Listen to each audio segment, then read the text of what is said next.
unfortunate. It's really you know what? disgusting. I hope she don't set herself up to be a fucking liar because all. I mean, she's not exactly honest. What do you? I'm not saying She's in prison. She's either gonna die in prison or she's gonna get out. It's one or the other. She doesn't speak nice. not She's gonna die. This woman got 20 years. I don't know how old she is right now, but she's not on death's door. They taking pictures of her. She's not finished. No, please. She's gonna get killed and die. Cutting me off. What's going on here? We got pictures of this lady jogging around the fucking prison yard. You acting like she's on death's door. She's not on death's 63. door. She's She's 63. 63. We got people walking around here 90, and if she's 63 and she's jogging around the prison, unless somebody does something to her. How old was that Which I'm not. when he supposedly? I don't even get it right now. Well, did he get killed or did he actually commit suicide? We're not dealing with Jeffrey Epstein right now. Okay, we're not. This is not what we're dealing with. They already know that there's some conspiracy, or they feel that there's some conspiracy around his death. So you're gonna do it twice? I don't understand that. Maybe they will, but I don't think they would, because it doesn't make sense for her to die too. Does that make sense? You think that's gonna quell conspiracy theories and all this kind of bullshit? It just will get worse. I think the last thing Donald Trump is worried about is conspiracy. He don't want nobody around that's gonna talk. Period. Point blank. So it wouldn't be out of my imagination, as I hinted to earlier. That shit. If she come up finding her shoelaces, Sweet, she goes back. I'm not Nostradamus. I don't know what they'll do. But all I'm saying, if it did happen, I doubt that she committed suicide. If the report come out in a couple of days, all of a sudden pressure got on her ass and she committed suicide, that would be consistent. That would be consistent with a lot of shit. Exactly. And with her slip-on shoes, she committed suicide with no shoestrings. That wouldn't surprise me at all. Well, let's see. I just don't. I don't see it happening because they don't want all these people wherever these maggots do. They don't want them jumping up and down about gasoline. It will be over. This will go. You talking about this is going forever with the conspiracy theories and stuff like that, and all this jumping up and down on X and Twitter and whatever. I just don't see it. But if you guys see it, I can roll with you. Only so far. I'm with you, Lisa. The idea that you're going to try to quell everything that's going on by hardening her or killing her, like, either one of those is insane. Like, that is, like, just the most gasoline you could possibly throw on the fire. Especially right now, when the story is spiking again, like, that would be, and then the other thing is if she really does know something, if she doesn't have some setup where she does get killed, that everything gets released, you think that just killing, like, this is not that time. Like, the thing, like, let's say there really are people who want to kill her. The thing that's keeping her alive is her silence. And in death, she doesn't need to be silent, right? And I'm sure, like, this is not that hard. Like, it doesn't make sense. Yeah, well, let me just tell you what it makes sense to me. We just watched people be subpoenaed to this case, supposedly RICO, right? And people got subpoenaed. And guess what? When you get subpoenaed, and, you got to tell the truth, and you're in a different kind of position. So maybe it does behoove the FBI to get to her ASAP. Like, look here, girl. Let me tell you something. You're still alive right now. But understand something. There's some information that people might start coming around real soon here asking about some stuff. And look at here. Because, sometimes it ain't a smoking gun, it's connecting dots, as Spirit was talking about a little earlier. And anything that can solidify some connectivity of dots is kind of, it has to be done kind of clandestine. But if you got someone locked up already, you can holler at him and do certain things that the world ain't watching those things. You and me or whoever, you might go live or whatever. See, the thing, the fear is fear. But the truth is, some people are scared of that. They don't want truth coming out. And certain people do know who all was involved at certain things. If you get the list, I don't. There's individuals walking this planet right now that know people that can bear witness to some shit. That has some weight to too. And so that's all I'm saying. They got to keep that can. Whether anybody ever gets the list of CEOs or the file, or that don't mean people ain't walking around this planet that still. That wasn't like 1,000 years ago. They still mamas and cousins and friends and people know people that knew people that was talking about real stuff a few days ago. And so that's all. You're proving that point. You're proving that point. You know what? We all got our theories, and none of us know for a fact. But I know that this woman got leverage. That's why she told them to come see her.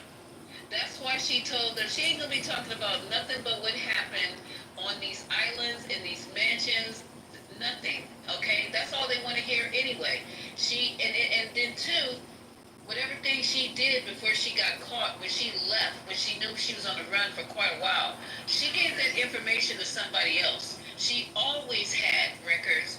If you're doing any dirty, low down, underhanded shit with people who are that level of power, you write that shit down. Because I'm telling you, if Bill Clinton came through, the Prince came through, all these people came through, you think I'm not keeping records? You lost your damn mind. Especially when they go in there doing something nefarious and I can hold it over their heads. I mean, no, it's going to be records that you came through and you had some interactions that you shouldn't have been doing. And she put them away when she went on the run and they found her up in that, wherever she was, in some cabin somewhere in the middle of nowhere. Right? It's just impossible. So either she's going to try to dump Trump, or she's going to say, okay, if I shut up for good, I need to get out. And I think at that point, she's going to leave. Now, where they get her later on is a whole different story. Because she has ties. Where's she from, Your Honor? And Scotty, where's she from? She's British and France citizen, and she grew up in a mansion, I think outside of Oxford in the UK, I believe. So she has somewhere to go. Oh, she's got money. Like, she's got money. Her family's got money. She's got money. Hey, Lisa. She doesn't want to be in prison. Lisa, do you think the Justice Department has any instruction possibly from Donald Trump? Or you think they just independent? Now that's a good question, Sweet. I would think that since he's running Pam Bondi, he convinced her dumb ass to bring up the Obama shit. She convinced her to send 10 toes down and saying that Obama is sedition and treason. She convinced for her to come out with her chest out and say that she has evidence that he needs to be criminally prosecuted. Yeah, I believe they got something they're talking, but what they're talking about, I don't know. Like, is she saying, go there and tell her if you don't keep quiet, you won't make it to 70? I don't know what they're saying. Or I just don't know, because it's so convoluted. This shit is convoluted. I agree. It takes a quick mind to be able to keep up with a lot of these moving parts, for sure. Anybody, whoever. But I don't know either. Should I go propose? But again, just what makes logical sense. I don't think if you're reporting on it in Clubhouse and CNN has talked about it, for me to think that Trump don't know about it and he just like, oh, that ain't none of my business. I'm busy with Alcatraz over here and alligators, and he ain't having no conversation with the quote unquote Justice Department. That don't stand to my logic, but hey, whoever else want to think on it, this is your thoughts. I mean, we know they're not independent. I mean, they've shown that over and over and over again now. I mean, like, how many actions have they taken that are clearly in Trump's orders? Like, it's not even close. I mean, if you think about just, like, the guy who was nominated to be a U.S. attorney, Emil Bove, I think say his name, who was Trump's personal attorney, and he then appointed to a judgeship, like a permanent federal circuit court. Like, there's nothing that's independent anymore. Like, none of it. All the people, like, if an inspector general, which is supposed to be one of the most independent roles, did too much, they've already been fired. And now they're not doing anything. Most of them aren't, at least. And they will get fired if they do too much. Like, we can stop pretending that there's any independence in the government at all. See, to me, where it gets juicy is there's other employees working probably wherever they're holding her. I don't know, Professor try to even know some of this stuff, but it stands to my basic logic of just life that there's other people working there and they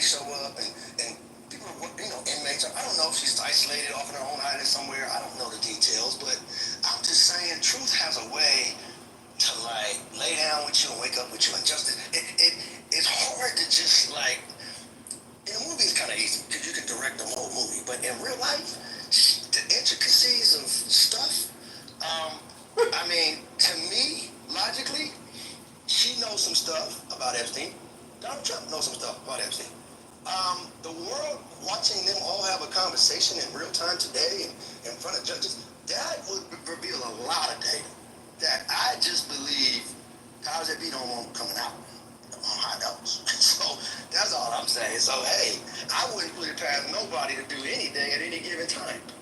But as long as I'm breathing, I don't know if I got another day, another hour, 5 minutes, but at least let the record show we having real conversation about real shit. Like, you know what I'm saying? Because that makes the devil's job a lot harder. Anyone trying to hide shit and fucking with little children and pedophilia, it makes it harder when more people know more.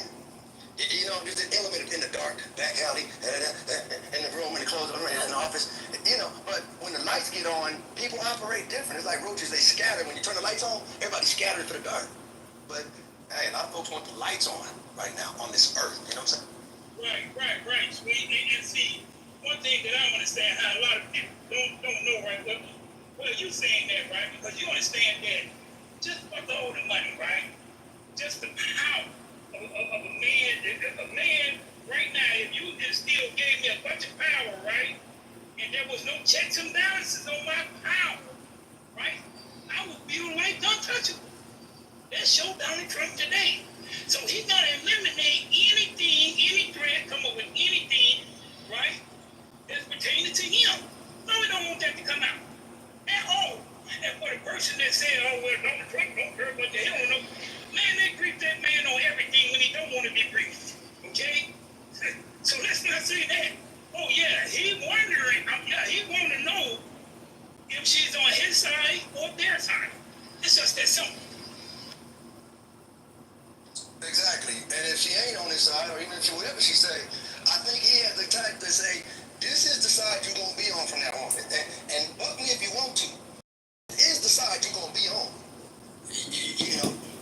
You know, because again, he representing powers that he probably scared to be on the wrong side of. Whether it's the Pope or whoever. You know what I'm saying? So, hey, I think power understand power. That's what I know. Some of us ain't invested in the bullshit. We know we gonna die. It's just a matter of when and how. I don't know that. But shit, over with is over with. I don't know nobody getting off this planet alive. At some point, you're gonna have a date. At least let you stand on the side of like, damn it, this is what I know. For real. And the rest, hey, y'all figure it out down the road. I don't know what to tell you, but I wasn't here with Martin Luther King, JFK, Jesus, and a lot of folks. But damn it, today, 2025? To just let shit post up all around you and don't say nothing? Let the record show. Fuck that. You take me today. But I don't want to be on the side of no bullshit. That's all I'm saying. They over here, ICE is over here and blaming, well, these people were pedophiles. They were immigrants here messing with little children. Why are they saying that? Because the world has very little tolerance for you messing with babies, man. Pope, in the synagogue, I don't give a shit where you at. The world has, in the hood, you get in jail, in fact, from what I understand, in the prison. Oh, you like messing with little children? Oh, come on. Right, You're going to be here for 20, 30, 40, 50 years, for life, for double life. Oh, you're going to be in here with us. You like playing with little children? I got children out there. Let me holler at you right quick. Oh, wait, don't worry about it. Don't worry. The guards know, too. Don't mess with us, because we finna talk to you, man. You like playing with little babies? Oh, that's what you do? Oh, okay. That's what I know. I don't know what y'all know. But playing with little children? Ooh, wee. Like the innocent little babies? Whether you Jesus lovers or God or Muhammad, I don't know. But it's something universal. And mafia, and everybody know, don't mess with the babies, man. That's not going to be good for you. But you running around, that's what you do as a ritual. That's part of your get down. That's how you initiate people. The world want to know, man. Who are you? Reveal yourself. Pull the mask off. right, and then everybody is not always picking on you. So that killed me, right? How people say, oh, doesn't that? Look, man, when a bunch of people is saying something, right? There is something. It's just that simple. Look, it may not be at the levitative you think it is, but it is something. With smoke, there's Right. When there is smoke, there is fire. Man, it's just that simple. And the man tell you indirectly every day what that gangster he is. Right? Every day he tell you that. The man said, oh man, y'all put all these cases on me. What you do, you don't get Al Capone. Well, hell, you want to be Al Capone, man. Well, Shit. Hey, you gotta respect the man that says, I can do this on Fifth Avenue in the middle of Times Square. I just let anybody gonna do shit to me. I respect that, homie. So, you got some real power back in you. Let's find out who that is. Damn, that's a bold dude to say, you can't touch me. The people I know, you can't harm me. You scared to talk about the people I know. Hey, I call the people that ride in front of y'all, I call them the slave master's children. That's it. Yeah, they are the slave master's children. That's it, man, because they can't see, they can't see anything, you know? Because when you sit there and thought that you're all the way up on the throne, even in the adolescence games and stuff, right? A king is not a king until they are dead. Yeah, even in the low-ranking gang shit, you are not a king until you are dead. I remember at the rallies back in, I think it was 16 or whatever, when there's a little brother in the audience and somebody rapped and saying something, man, in the day, he said this like, back in the day, boy, we would handle you. Well, back in what day, Trump? We would take care of people like you. We would, well, I can't do that today, but, sitting them cold out there, everybody, if it was them good old days, boy, we take care of people like you.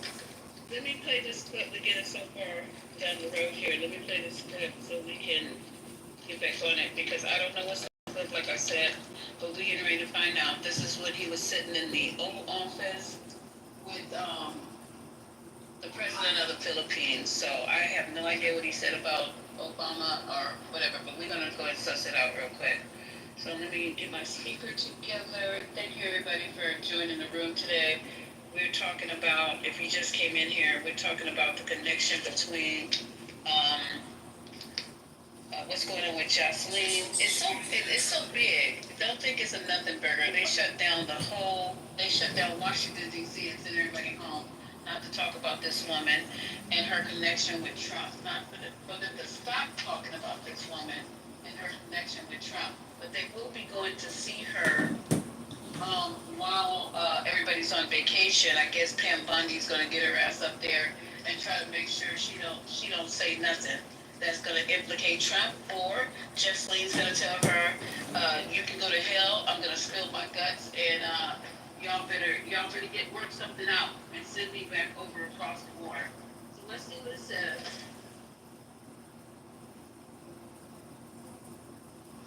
Okay. It's a commercial, so hold on one quick for this commercial.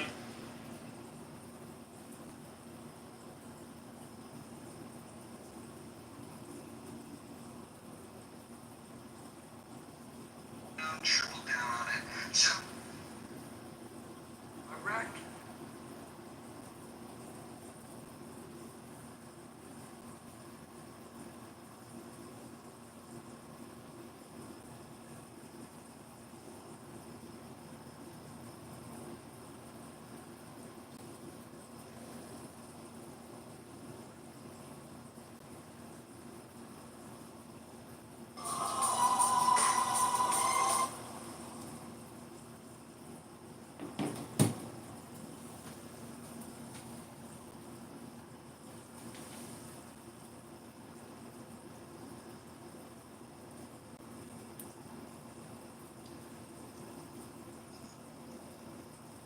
President Ferdinand Marcos Jr. of the Philippines, a great family legacy, and highly respected in this country. I know that because I have many friends in the Philippines, and there's great respect. More I couldn't say it, so congratulations. We're going to be talking about trade. We're going to be talking about war and peace. They're a very important nation militarily, and we've had some great drills lately. We're back with them. I think I can say that the last administration was not getting along with them too well. They didn't get along with anybody. They didn't know. Honestly, they didn't know what they were doing. But we have some fantastic military relationships with the Philippines, and that's been reinstituted. And Pete, I would say that you couldn't be happier, right, with the relationship. So I just want to say it's an honor to have you. We're going to talk about trade today. And we're very close to finishing a trade deal, big trade deal actually. And we do a lot of business with you. It's a lot of income coming in for both groups. But I was surprised to see the kind of numbers. They're very big, and they're getting bigger under what we're doing and what we're proposing. And I just want to thank you for being with us. It's a great honor. You and your representatives. It's really a great honor. We have a big announcement. AstraZeneca, the big drug company, is going to spend $50 billion, just announced $50 billion in the United States in order to build various places all over the country, big manufacturing plants, pharmaceutical plants all over the country. So that's an honor. And he said that because of the election and because of the fact that the tariffs are placed, so they're building their facilities in New York. $50 billion, that's a big investment. And it's going to be a very good investment, I have no doubt about it. So thank you to AstraZeneca. And with that, I'd like to have you say a few words, please. Thank you very much, Mr. President.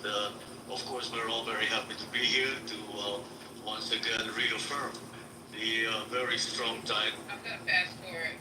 of the United States. Thanks. And they build buildings for people that think. And it's really not thinking. It's a little bit of combination of thinking, but it's something you sort of have or you don't have. They don't. The job he's done is just terrible. You're going to raise interest rates. You know, we should be at 1%. We should be leading the world. Instead, we're paying 4%. And if you look at what that means, that's over $1 trillion in interest that we have to pay. That with the striking of a pen, we would be saving more than $1 trillion. Is that right, Scott? Do you have anything to say about it? Yes, sir. I called yesterday and this morning for the Fed to do a big internal investigation. Well, we have a lot of meetings possible. President Xi has invited me to China, and we'll probably be doing that in the not too distant future, a little bit out, but not too distant. And I've been invited by a lot of people, and we'll make those decisions pretty soon. Well, as you well, we as you say, we well, it is something that we have to do in any case. And there's certainly Mr. President, do you support the Justice Department seeking anything like Maxwell to urge the Attorney General?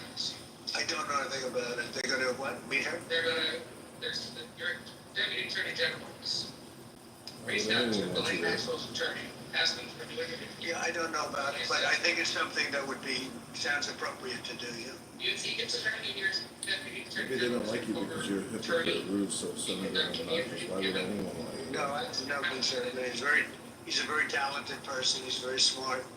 I didn't know that they were going to do it. I don't really follow that too much. It's sort of a witch hunt, just a continuation of the witch hunt. The witch hunt that you should be talking about is they caught President Obama absolutely cold, Tulsi Gabbard.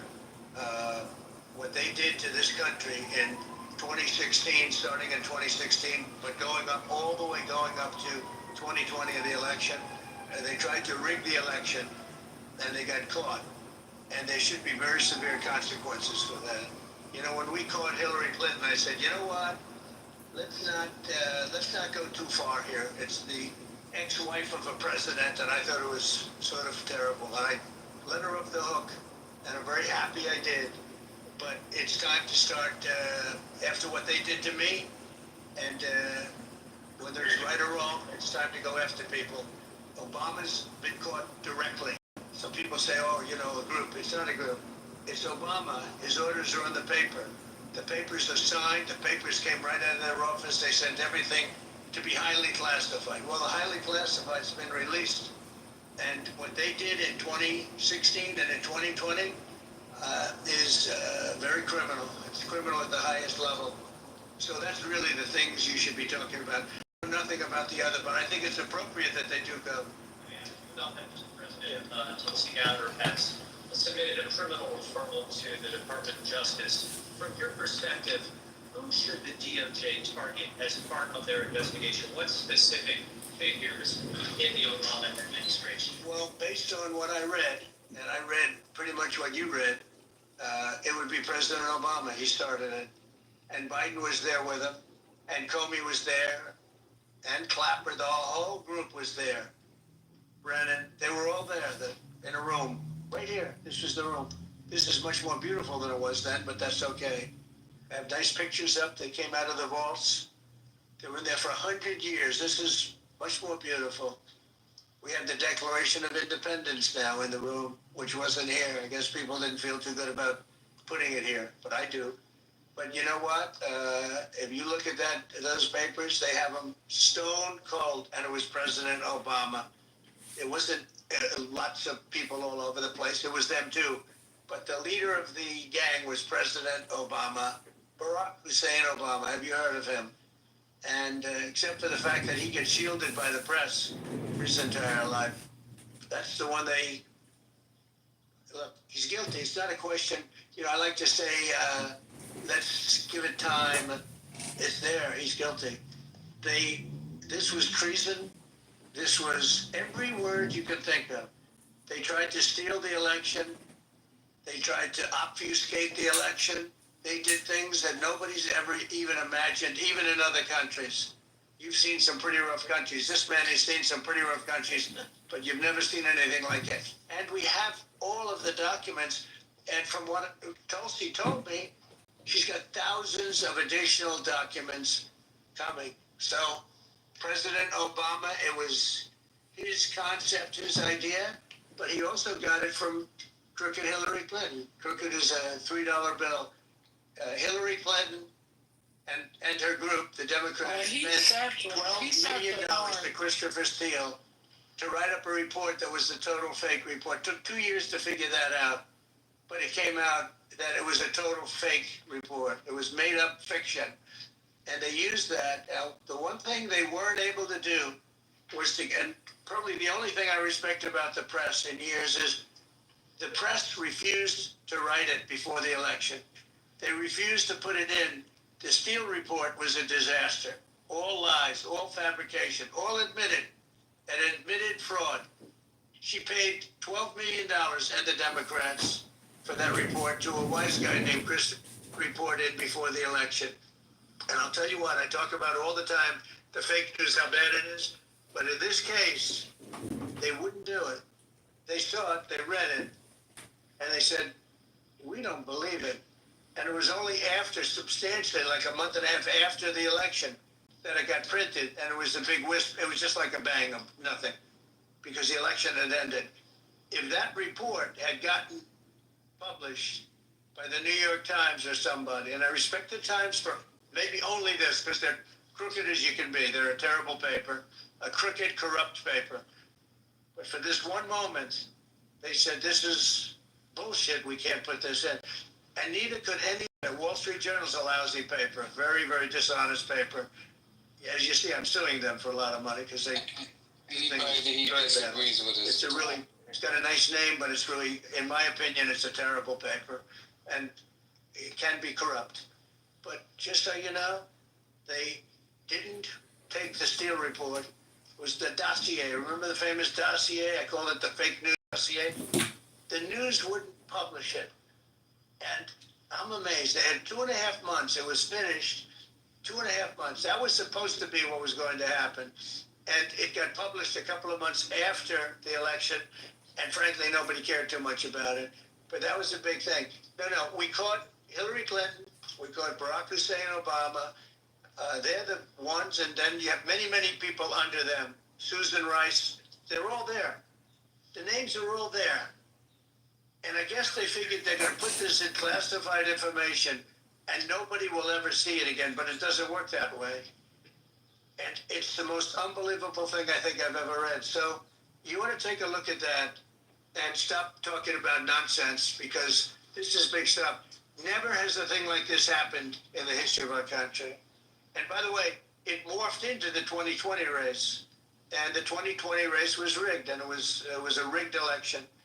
And because it was rigged, we have millions of people in our country. We had inflation. We solved the inflation problem. But millions and millions of people came into our country because of that. And people that shouldn't have been, people from gangs and from jails and from mental institutions, people that we don't want in our country, and people that we're getting out. dangerous people. 11,888 murderers. Many of them, 50%, more than 50%, murdered more than one person. I hate to say this with such a distinguished guest, but you know, they asked me a question. I got to answer the question. No, Barack Hussein Obama is the ringleader. Hillary Clinton was right there with him, and so was Sleepy Joe Biden, and so were the rest of them. Comey, Clapper, the whole group. And they tried to rig an election, and they got caught. And then they did rig the election in 2020. And then because I knew I won that election by a lot, I did it a third time, and I won in a landslide. Every swing state won the popular vote. But I won that all the same way in 2020. And look at the damage that was caused. So how crucial is the ammunition hub that the U.S. plans to build in Subic and the Luzon corridor, considering that these will be built in areas that hosts strategic ports as well as military air bases? These are good ammunition? Yes, the U.S. House Congressional Committee on Appropriations approved the budget. Well, it's very important. Otherwise, we wouldn't have approved it.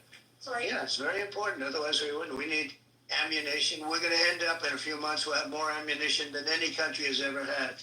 We're going to have more missiles than any country has ever had.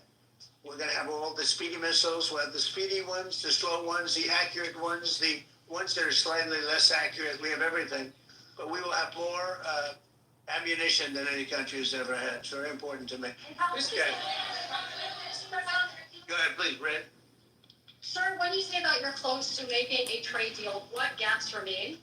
And for President Marcos, sir, I was just wondering, do you not think that perhaps the Philippines hosting U.S. missile systems could be considered as threat by China, especially with the enhanced strike used in China? Thank you. Well, it's an honor to be with this gentleman. You know, I've known him, and I've known his family, actually, but I've known him. And he's, I assume you're from the Philippines? Are you from the Philippines? Yes, sir. That's good. You're very lucky to be from the Philippines, right? It's a great place. But we're going to have a very good relationship. I mean, I know you had some problems with another president, and it was not your fault. It was the president's fault. And the country was maybe tilting toward China, but we untilted it very, very quickly. But, you know, you had a country that was tilting toward China for a period of time, and I just don't think that would have been good for you. You could deal with China, should deal with China, but when I got elected, everything changed, and they came right back to us. Say it again. Yeah, Brian, go ahead. Oh, Mr. President, I just wanted to piggyback off the house. Question to President Marcos. U.S. missiles hosted in the Philippines could be considered as good for China. All of the Okay, so we just 2 feet. Okay, so I found the part that he was talking about Obama. Lord child, that was a nursing home visit, is what that was. Hey, I'm sorry, guys. What was that clip? This was from his meeting that he just had today with the president of the Philippines, and somebody asked him about what was going on with Pam Bondi and the Epstein case, and then he just once again threw Obama under the fucking bus. Yeah, he misdirected it. What a fucking punk. Like, this dude is just a straight punk and a coward in every sense of the word. And his minions just follow everything. It's so racist when he says Barack Hussein Obama. And you hear people on Clubhouse repeating his name. Y'all gotta notice that when they say Barack, when they say that, it is like calling him a nigger. That's just what it is, guys. Like, it's a code speak for that nigger. Associating him with, you know, terrorism. What a, you know, our country has failed us. Like we have failed to be in power. We have really collectively failed as a society, as a nation. He likes getting the Hussein part in there. Oh, he loves that. He loves that like there's no tomorrow. But here's the thing. That man has a Nobel Peace Prize. He has a wife who's a decent person and beautiful and lovely and extremely intelligent. Actually knows what she's talking about. Not a whore. He had a back-to-back terms, 2 of them, very successful. One of the most loved presidents in the United States, one of the best he's ever had, and also a first lady, that stellar first lady, that his little tramp of a wife kept stealing speeches from. So, you know, it is what it is. I understand how he could just be so ate up with jealousy for Barack Obama. When you look at him in the mirror and look at Obama, even his own wife lights up when Obama comes around like, oh, hey.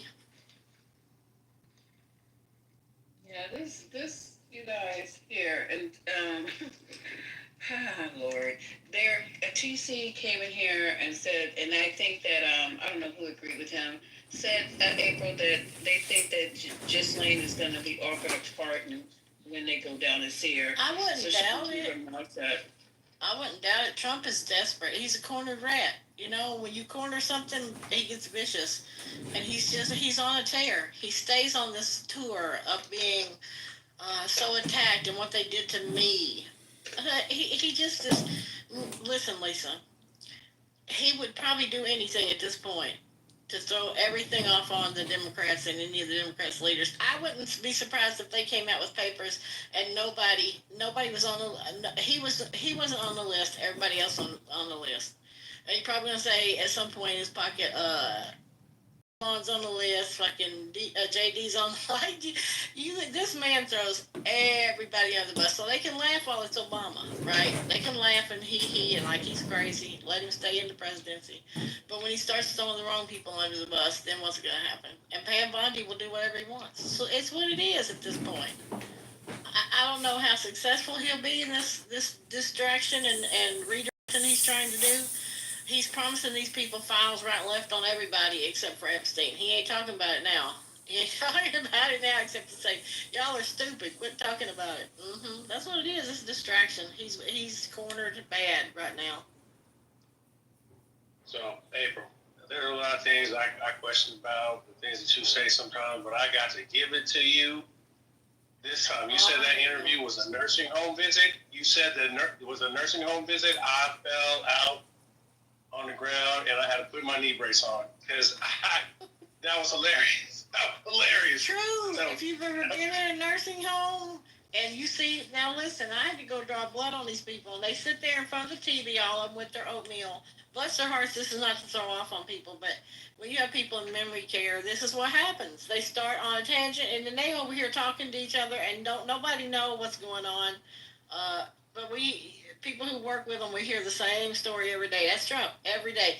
This man is sundowning every single day. He's in a loop and he can't get out. He won't get out of it. And he's surrounded himself with yes men and women who will continue to use him and do whatever the hell they can to get the power they need and money they need and whatever else. It's a shit show. At this point, you know, we're a circus. We are the stupidest, most ignorant looking fucking nation on the planet right now. Well, I'm about to use the hell out of that shit. So thank you. That was a gift. Bye. You're welcome.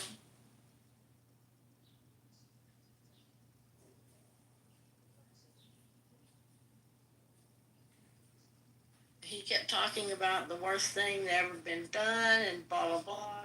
All the while, this man orchestrated J6. He got his people stirred up, and that's the thing we always need to remember, is he can stir his people up into violent actions. They would be more than happy to come out again for him. Yeah, I think, I think for just to make this conspiracy, I don't want to make a conspiracy real. We can if we want to, because that's all we have right now is our opinions of what's going to happen. But, you know, for me, for her own, I don't know what the word to use. I don't want to say safety, but just to be able to get on about her life, she might have to just say, I won't give Trump up, you know, if you guys just let me leave or whatever. But I'm hoping that she is here to clear her conscience, because I don't know how you can... Lisa, you're talking to a woman. You're talking about a woman who rounded up little girls to give to these ghouls and demons, okay? She's had to sit on ice for two years, however much it's been. She wants to be free again and to go back to that lifestyle she had and roam around those circles. And whatever it takes to get there, she's going to get it. Trump is in charge. He'll offer a pardon. He'll say yes. And that's it. I'm convinced of that part, for real. The FBI already confiscated computers, records, recording devices, surveillance devices. There's already a large, enough information that had been collected that the Justice Department had access to. It is there's irrefutable evidence. That's why she's doing hard time. That's why Epstein was convicted and was doing hard time. But trying to shift, especially with the going back to the 2016 election, Gabbard was really irresponsible. But kind of side note to Trump, if you're going to ask your ODNI director to release a report trying to refute evidence, maybe don't appoint the person who was the chairman of the Senate Intelligence Committee, who also released a report publishing irrefutable evidence on Russian election interference as your Secretary of State.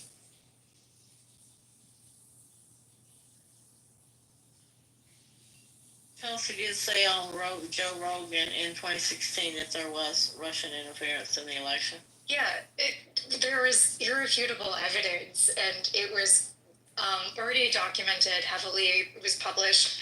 I read that report that ODNI released, the unclassified report, and it is completely contrary to what the intelligence community assessment had been, and also what the Senate Intelligence Oversight Committee indicated in their report, which their Secretary of State, Marco Rubio, was chairman of. But wait a minute. I thought Donald Trump went to Putin himself and asked him if you did it, and Putin said no. I thought that just cleared everything up, right? In Helsinki, right?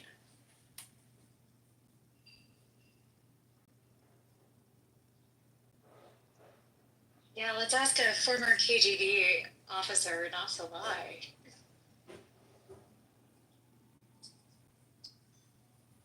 It's just very odd that the only times Trump won the presidency, I'm using air quotes, won the presidency and became president was when Democrats were fully in charge. I found that interesting.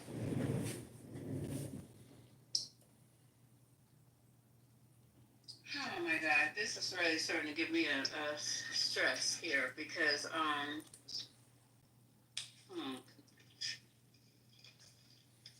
And we don't know. Gasoline could end up, some cameras going out wherever she's at. Who knows? Well, yeah, I think that I don't think they're going to allow the news in there. Is that what you're saying? No, remember the cameras went off when Jeffrey was in the holding pen. Oh, you talk about, I don't think they can go that way with this, Sister White, because everybody's watching it too closely, and they know that what happened to Jeffrey Epstein, how are we going to replicate that? Simple. She gonna choke on something in the cafeteria. I don't know. Oh my God, not choking on something in the cafeteria. I don't know how they're going to get away with it. She fell outside and hit her head on the concrete. Wow. I'm open to everything these people can do. I don't put, I put no restrictions on them. And what I say, people can call it conspiracy or hearsay or whatever. Sometimes I dabble in that. I ain't gonna lie, because it's funny. But it's anything. At this point. My conspiracy theory, I've been chilling quiet. Yeah, jump in whenever you can get in. I believe that the only way Donald Trump is going to get out of this is if they give his ass a heart attack. He going to be the one that they commit suicide on. They going to shoot him up like they did on Scandal that time that they killed the vice president. Y'all remember on Scandal? No spoiler. They gonna shoot him with like some kind of drug in his neck, like a really small little hole. And being that he already got all of these ailments, it's going to look like he had a heart attack. And then the Epstein thing will just go away because he'll no longer be in presidency. I land. Anybody want to add to that? Because I mean, look, if you watched, 5-6 seasons of the show 24, you would also know that what Brooklyn's talking about is very close to reality. Well, I hope he's the one that goes. I mean, I know this room, but anyway, I'm just saying that I hope the person who committed the deeds, the dastardly, nasty shit, is the one who goes. And him and Jocelyn both can get it as far as I'm concerned. But I don't think I want Trump to be the one left here to gloat and think he actually got away with something else again. You know what I'm saying? It's just like enough of him. It's time for him to be able to pay for some of the crimes that he's committed. It's take responsibility. Well, not take responsibilities. Be held responsible for some of the shit that he's done. Otherwise, he's back to scot-free, running around doing what he do. Throwing Obama's name out like that is so disgusting. Exactly. And Martin Luther King. Every black man. No one is above him taking down. And you don't start with the black community and the black leaders, okay? He already gonna mess around and do this. He's gonna mess around and force Obama to actually come off the mic. And you notice how he wanted to it's just Obama. See, but Trump, I gotta check with my lawyers and my team. Well, I got some really good people around me. But because he wants to make Obama have to pay solo because you hear the fear in his voice about the Clintons. He had no problem going against Hillary, but he definitely understands that Clinton got some deep roots too now. So it comes down to a loyalty game.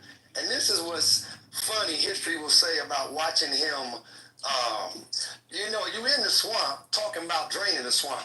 You up in there because you know that Now you're in a different level when you start talking about presidency and different things. See, now you're sitting in a seat, though, unlike, Trump Towers. It's a little bit different when you represent 330 million people. I know you represent who you represent when you're at the casinos and, Jersey and Atlantic City. That's one thing, and the businessman and dealing with China on the business level. But to be in the seat of this thing, George Washington was number one, and you're sitting in this seat now. And what that power yields all over Earth and at this time in history. See, I don't think he's wise enough to understand it's bigger than him. What he's doing on his own personal level and all those that are connected to him doing what they're doing on their own personal level, and everybody want to survive. And so, but this whole idea of justice, man, that's such a beautiful feeling. When you strive hard, and you know that most of the people that strive hard, and they always come up on the short end of the justice system. But now you got the Justice Department, in the name of the United States of America, is going to look into it. But see, the world is watching, man. You got to imagine 100 years from now, when the smoke settles, 100, 200, 50 years, whatever. I just take comfort in that, to know that, people are going to speak about you, man. Whatever you're doing right now in politics, keep on running with it, man. You want a little more leash? Run with it, man. But if you think you fooling the Supreme One, and you think you fooling people, bro, keep on running with it, man. No problem. So with Barack and whoever sits in that seat, Barack, name a president.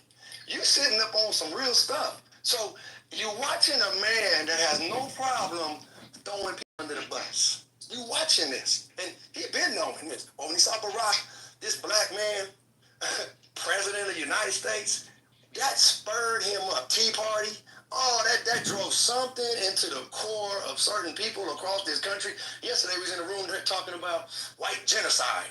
When white supremacy starts to lose its grip on the planet, which you're watching, now you're talking to the Philippines, you got Africans over here, and you speak English so well. You a fool, man. You in front the whole planet talking about a country. Oh, wow, your English is so great. Man, you the world, like Lisa, you said, the world is watching you, man. So we going to have to all be at the mercy of it because we didn't create the Constitution. We born into this thing. We didn't create the Naturalization Act of 1790. You know what I'm saying? But it's well documented. White people, for 2 years, you can be a citizen. And that was a few days ago, man. 1863, the 14th Amendment. This is America, bro. And we're over here trying to make America great again. When was it great? Who after Native Americans when it was great again? Ask the so-called Negroes when it was great again. Oh, you know, so now people are coming into the country to build it up, and you want to throw them out the country. Iceman's coming. Oh, people want to live as much as you want to live, whether you got billions or not. The desire for human beings to live, it requires truth and nutrients and right stuff in the body. I don't give a damn. You can eat M&Ms all day if you want to. Yeah. April, I know April don't want to hear no more of this. I got you. You put the airplane out there. No problem, April. I know it's a lot to swallow. That's a lot to swallow. Let me land in. Come on. Let me land in. I know it's a bit. I know that you don't give me the mic that often. So, but let me just say the stuff that the millions of people would like to say. Yeah, it's okay. It's okay. Don't worry about it. The truth gonna keep unfolding, bro. Tomorrow, the next day, next week. Run from all of this, man. The jig is up. The jig is up. So go ahead on, man. We watching this unraveling of America. We watching it in front of our eyes, man. You know what I'm saying? So no problem. Trump, Biden, Obama. News next. The world is watching, man. No problem. Do your thing, y'all. But we ain't stupid. The planet ain't stupid. I don't care what the CEO says. The world is watching, man. And the babies. I'm going to end on this. You want me to go? Jesus said these words, suffer the little children to come unto me. Bring the children to some real loving individuals. Get them away from these devils. Y'all can have your room. Okay, thank you for that. Come so on. now, let me see. What's up? Come on. There you go. Okay.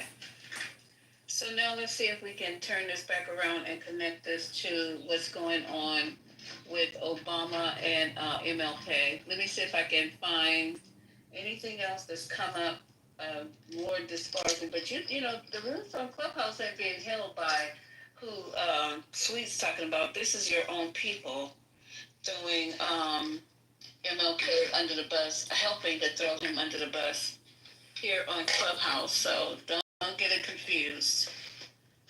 Let me see. I was trying to find that other article. Have you guys seen anything to update what's going on with let me see if I can see if they did it. Because now they out, nobody gonna be talking. They're gonna be on the news shows now. They're not gonna be up there, you know, in Washington. Obama.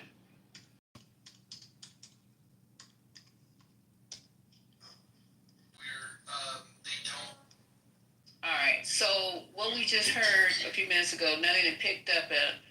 He said that, hold on for a second, I got the wrong one. Let me go back. I don't know why my phone has an echo, but I'm gonna deal with it.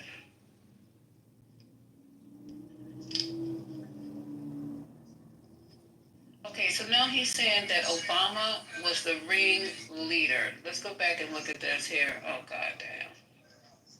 I gotta go back one more screen. Hey, Levon, what's up? You got any breaking news on this?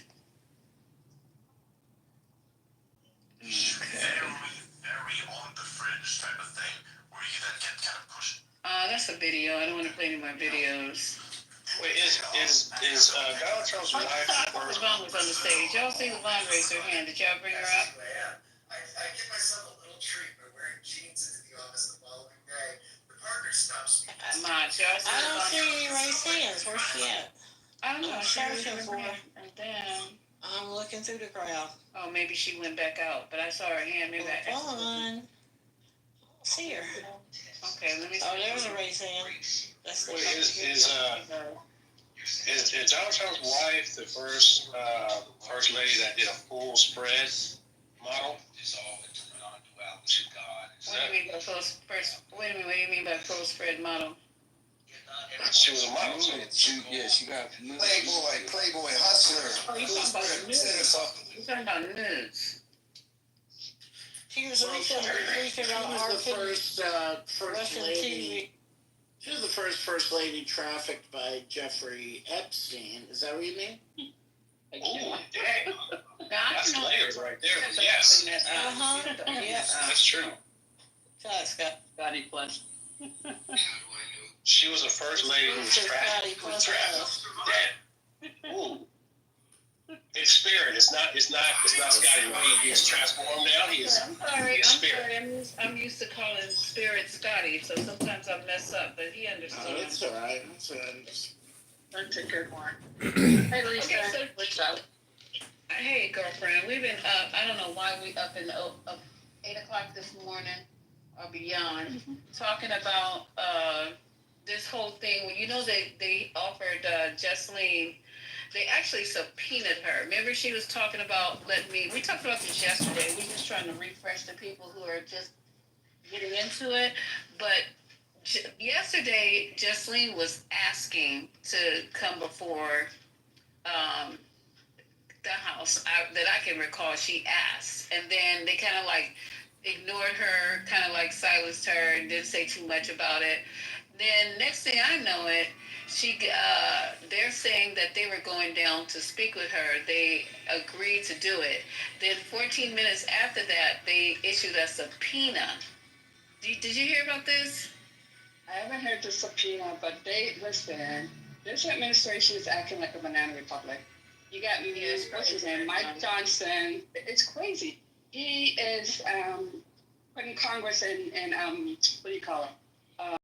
He's sending them off. They're on their summer break. Yeah, that's it. Yeah, so I mean, he's doing it early, so they can't really do anything about the Epstein because the Congress is not in town.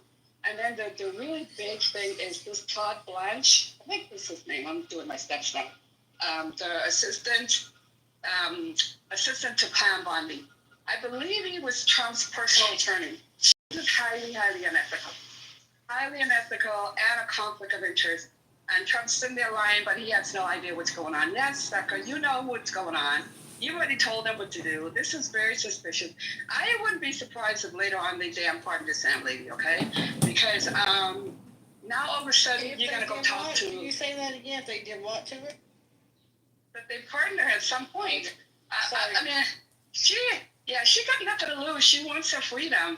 I don't know what she says is like I can trust it with this Department of Justice. I'm sorry. I just don't trust this. This just seems highly, highly suspect, Lisa. This is not, like, if you want to release something, I don't really care about the grand jury. Release the FBI 302 investigative reports. That's going to show stuff. Release that. They're very selective about what they want to release. Highly suspicious. I don't trust this.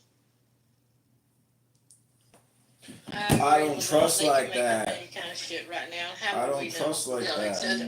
And just as a reminder, because one of the central figures in all of this is Alan Dershowitz, who is Trump's personal friend and has been for years. And the only reason that Congress can't subpoena him or FBI can investigate him is because he was Epstein's defense attorney in 2007 and therefore has attorney-client privilege.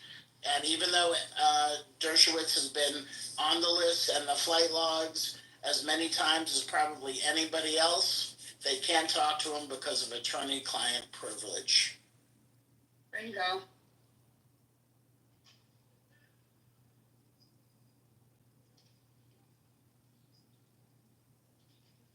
Okay, what did you just say? What they can't talk to who because attorney-client privilege? Alan Dershowitz, because he was Epstein's defense attorney in 2007, the one who reached the plea deal with Alex Acosta, the prosecutor in Florida, who prosecuted Epstein, who later became the labor secretary for Trump in his first administration. So Alan Dershowitz was the defense attorney for Jeffrey Epstein and also a personal friend for years of Donald Trump, and also a client of Roy Cohn, as we talked about before. But because of attorney-client privilege, Alan Dershowitz, who is a central figure in all of this, cannot testify, doesn't have to say shit. about anything, even though he was right there the whole time. Okay, this is getting weirder by the second here. I'm trying to process all of this and get it up for you guys, but this is getting a bit weirder by the second. And then CEO came and said, well, since they're out early and they're going to be out for 6 weeks, that this information is just it's all going to die down and it's just going to be, I don't think so. I think it's just absolutely heating up. And it gives us more time to go through it and try to figure this shit out. But he's going against that, saying that, nah, it's going to die down. They're going to go give her a pardon, and then she's going to disappear. Anybody agree or disagree with that?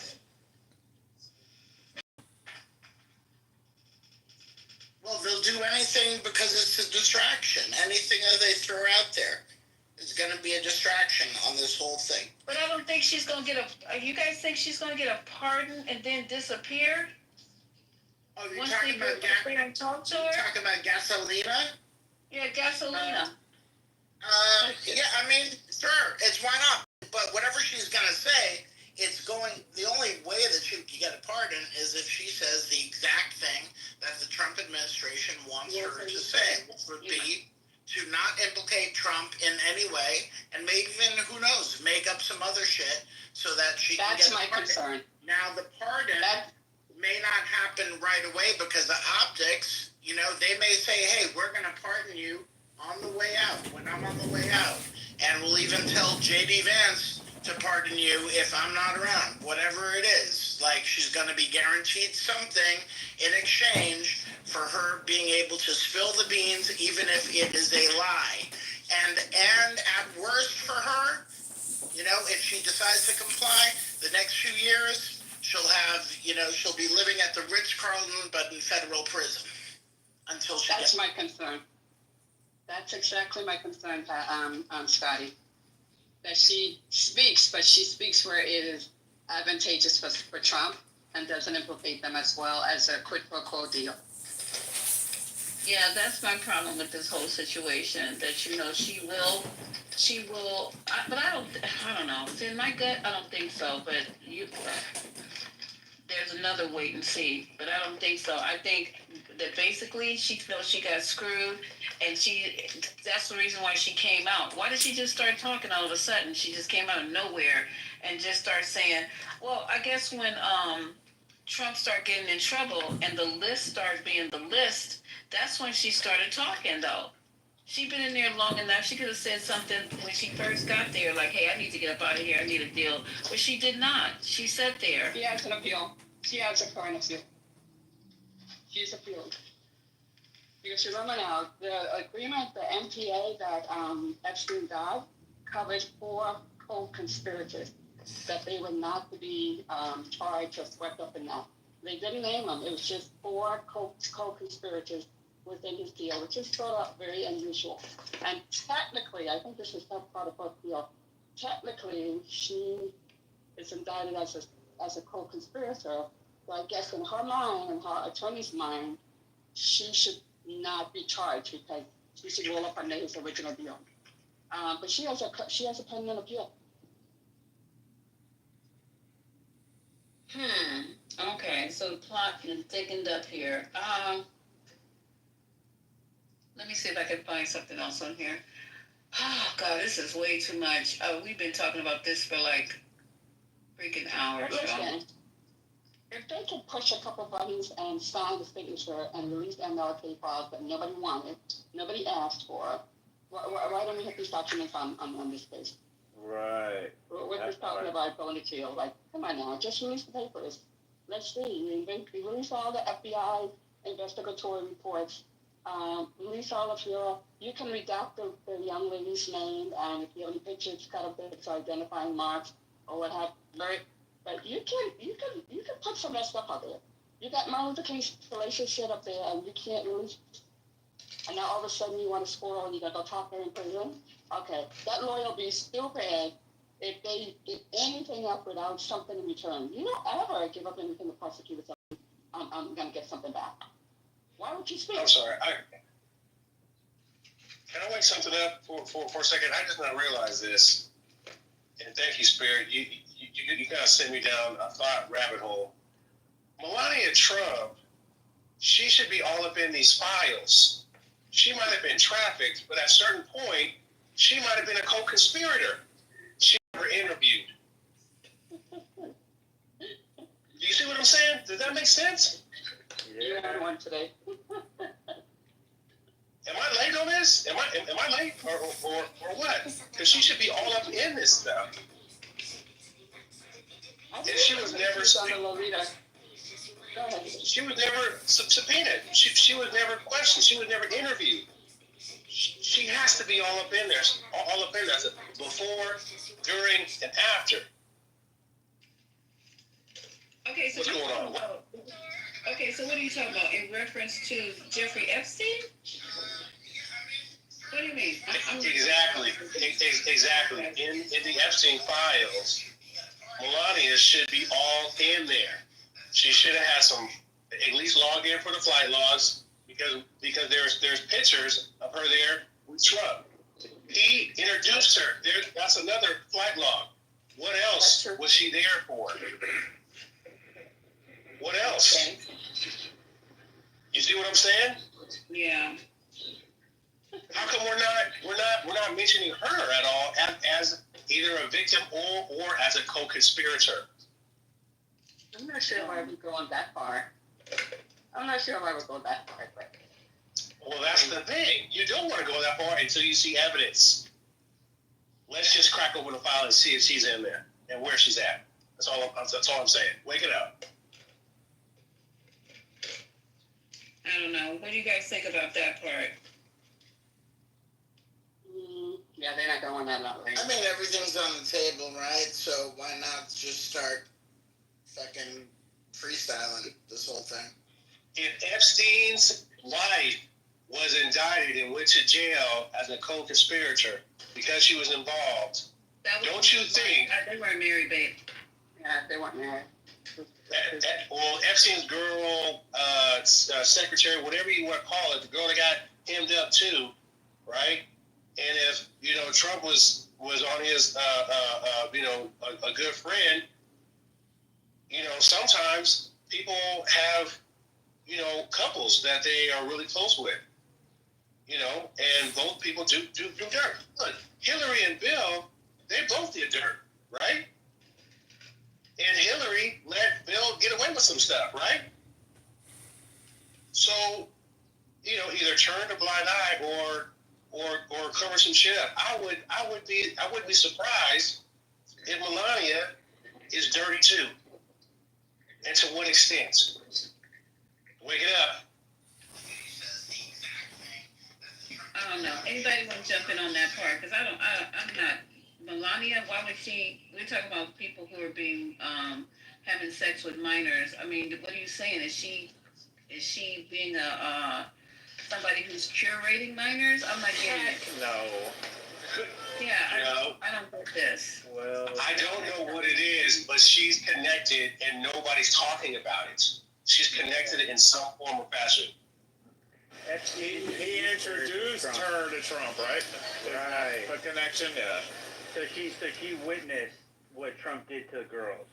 No. I don't think it's so much. No. Hold on. It's not so much that. It is that. It would more so be that he knew older women. He knew women above age too in Eastern Europe and all this and that. And Trump liked meeting women, so he introduced her to her. Doesn't mean she has any other ties to it. Yeah, that's like a big assumption for no reason. And then if you look at how she behaves and what the issues that she cares about, like how many issues she cares about with kids and all this and that, that's wild. That's a very wild allegation for no reason. No, that supports these accusations because she won't live with him, right? And she's passive-aggressively trying to get ahead of it, but it's not directly, and she can't efface her oppressor just like his daughter.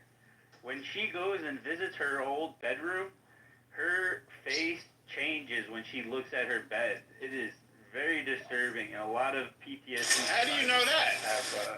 Because PTSD. How do you know what happens when she looks at her bed?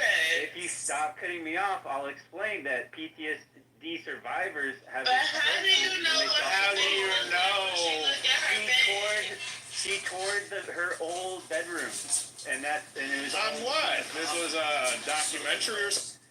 All right, you could be. I am asking you a question, Dag. When did you see this? When did you see this? I feel like I'm being cornered, so let me pull up more substantiate. I'll put up better evidence than this. I'll put up better evidence. I have a mole. No one asked you, Aaron. What is it? It's what we've named a stealth So capsule. all I'm saying is, while he's pulling that up, I think you guys should just imagine, okay? She knew Epstein, right? She knew Epstein before, longer than she knew Trump. So there has been some interaction in some form or fashion there. Maybe he just invited her over. I don't know. But afterwards, the question is, did she also continue to go to some Epstein-related events, right? Did she go? Is it plausible? Yes, it is plausible. Would she might have been witness to things? Possibly. Would she have witnessed or had a chance to speak to people or interacted with people that were molested? Possibly if she was there at this function. All I'm saying is she's in the mix too. She's in the mix too. And in some form or fashion, she has to be recorded being there because there's already physical pictures of them together. The question is, what's the rest of the story? We're dodging it. Part of the issue is that they can't touch her because any communications between her and, let's say, Trump is part of marital privilege in courts, spousal privilege. So all the communications, testifying, all that shit, they can't touch it. So it's not even worth going after or trying to dig anything from her because you're not going to come up with anything that's going to help with the case. We will see that same type of energy apply when they start attacking Michelle Obama.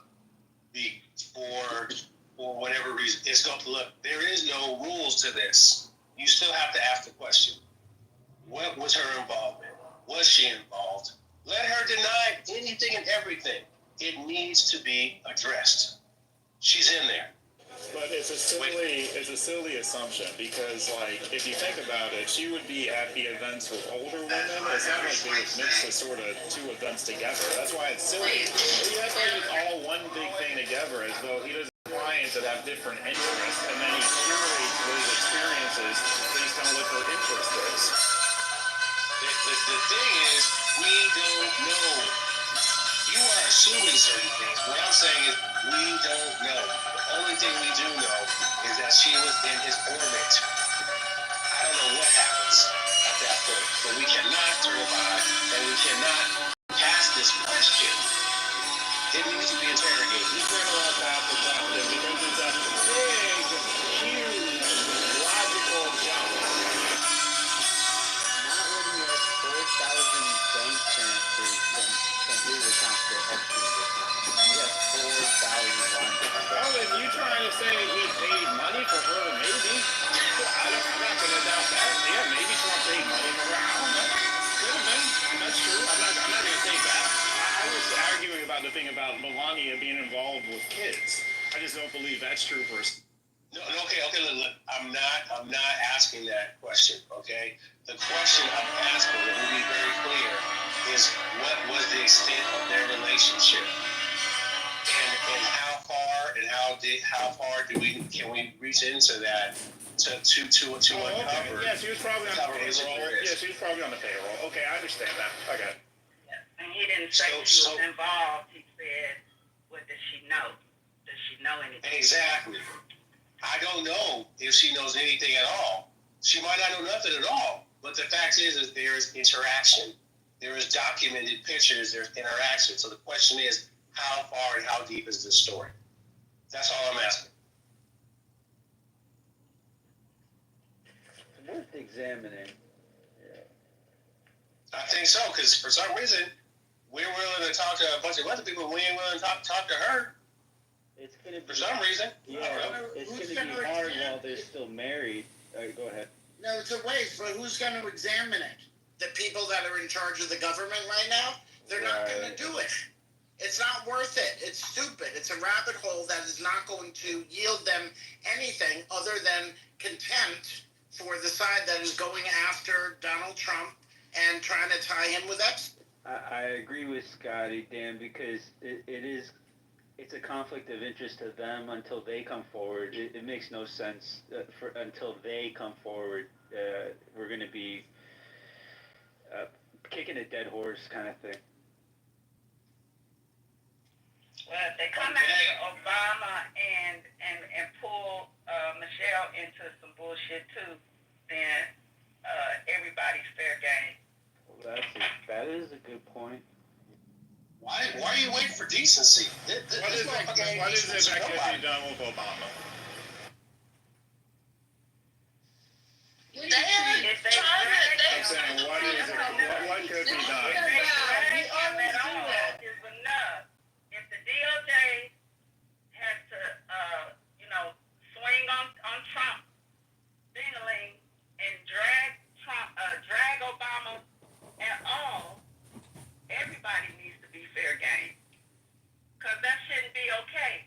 It's one thing to have a Department of Justice that is moving fair, but that's not how they're moving. And the fact that we're not in here talking about why we not discussed it as the fact that the president thought it was okay to take a meme of Obama being arrested and belittle him through a meme on his page, and ain't nobody mad enough about that. And the fact that to say that it couldn't have, that it's not possible that Melania, she could be in the document. Who knew that Trump was going to be president when they was doing that bullshit in 2005? Nobody didn't think that he would be president. But the fact that, again, it was, I'm still talking. Thank you. No, we just agreeing with you, girl. No, I thought that was somebody. But anyway, I'm just saying. No, you cooking. Why is it okay? Ain't nobody mad enough to be talking about Donald Trump and the president's role would do what he did yesterday and not feel no outrage about that, and then keep moving forward on the other shit, and it'd be okay. Y'all know good and damn well if Biden had done the same thing with Obama, we would be in World War III already with these MAGAs. They would be tearing some shit up. Yeah, if they actually arrested Obama, it would be the end of the Trump presidency. No, I don't believe that. Something should be happening to Donald Trump to put a meme up like that. About him being arrested. That Obama has a what you call it too? What is it you'd like to see happen? You can character assassinate him as well. Donald assassinated himself on tape. He assassinated his own character. He did it to himself. Nobody made up anything on Trump. Trump wrote his own biography. He wrote it. Amen, sis. Reporting on what he's freaking done all these years is just what that is. Reporting on the dumb shit he has done his whole life. And to do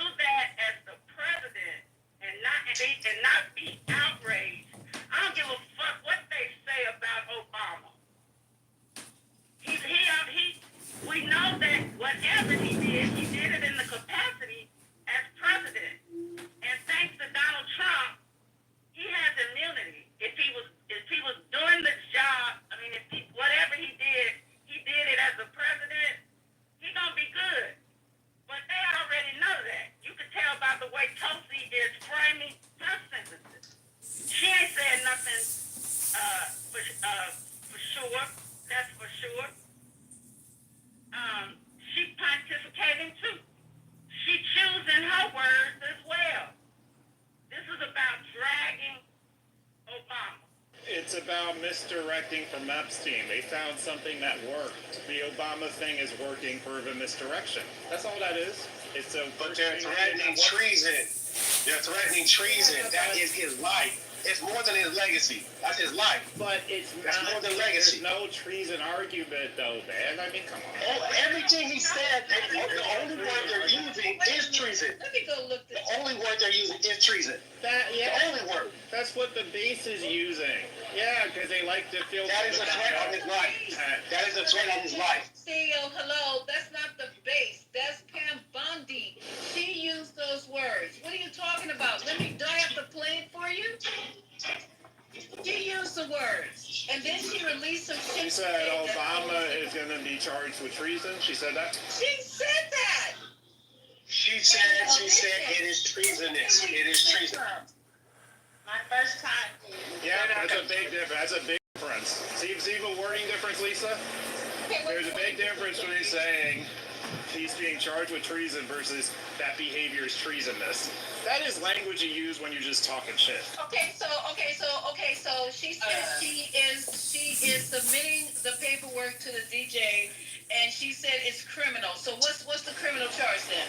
And she said they don't have one. That's all. That's Lisa. That's political games. Come on, Lisa. You know these games, but Lisa, you've been at this for a while now. As even the language, I have to agree with CEO on this type of yeah, this is bullshit, and literally they know exactly what the Trump out, so black people will get all up in arms and start ignoring the Epstein files. They just dangling keys. And MAGA, and they get MAGA all geeked about it. Yeah. And now MAGA's not talking about Epstein anymore. Yeah. It's a shiny object that works. Hold up, man. Hold up, Black Kings. Let me tell you something. I can agree with you to a point, but let me tell you something. You said so black people can get all up in arms. First of all, the woman is putting herself out there for a fucking reason. Why is if it's a nothing burger and she just wants to divert? How far? No, listen to me. How far is she willing to go with this shit? Till what? She put herself out there. She just said that it's a criminal act. So you think they just gonna say that and go sit down somewhere? Lisa, she's done it already. She's put herself out there many times. She said, "There's Epstein files on my desk." No, they're not. She's done that over and over again. Nobody's ever going to kick her out. She's lied over and over in front of the press, in press conference after press conference. She's lied about charges. She's lied about charges that they were going to bring, that they weren't going to bring. She's flip-flopped more times than a beach that's in a typhoon, a flip-flop that's at the beach in a typhoon. Nobody pays her any attention. She does that all the time. She is more of a publicist than an attorney general. Right. Nobody pays her any attention. So the fact that we would ever get upset about... You submitted it to the DJ. Where's it going? It ain't going nowhere. In the trash. In the shredder. There's no way he's being criminally charged. He has so much immunity. Presidential act. Well, they'll have some congressional hearings on it. They'll make some more noise about it. They'll basically they'll make as much noise until the Epstein thing goes away. Once the Epstein thing goes away, this will go away. Exactly. This is a shiny object that works. They're going to stress his life and his world out. It is undue, it is unwarranted, it is unneeded, it is unfair, right? That's what this is. They're gonna stress his world, everything about him out for no reason, and everybody else that's supported it for no fucking reason. That's what this is. Yeah. This is not nothing. This is nothing. So he should speak on it and shut it down. He doesn't care enough. He's more concerned, as he's been speaking, about the fact that we're losing voting rights. We're losing the 14th, the 22nd, the 12th Amendments, that they're voting to actually, he's more concerned about that. He's not concerned about this crap because they are Harvard-trained lawyers. They know how to handle this, and they know that this has no merit. They're more concerned about the rights that we're losing, and black people are upset about something they don't even care about. That's why he hasn't spoken. Well, first of all, my black brother, we should be concerned about it. Anytime somebody steps out and tries to do this shit, even for shits and giggles, we should be concerned about it. We should be talking about it. We should be protecting our leaders. And then the same shit with MLK. Everybody's like, oh, it's gonna be nothing. It's gonna be nothing. Yeah, but the fact of the matter is, it is something. They put it out there. They're trying to destroy Martin Luther King.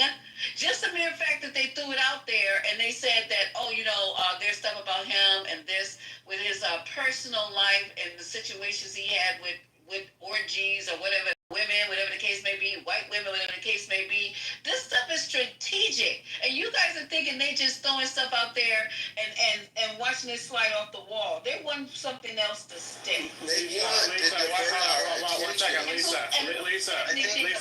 what happens? Anything about it, nobody. Nobody in Congress, Senate, no one is saying nothing. They just letting all this shit happen.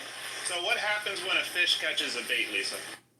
They get reeled in. Okay, so that's you right now. There you go. I think what CEO Okay, and Jay are missing. you guys, let's not say nothing. Let's not say nothing. Like we always do. Let's not say nothing. You just can't be. No, keep your focus on Epstein. Keep your focus on Epstein. It's about the focus. We're focusing on Epstein. Yeah, well, that's it. Throw it into the mix. I want you to realize he will have more death threats now. Probably more death attempts. This is bullshit.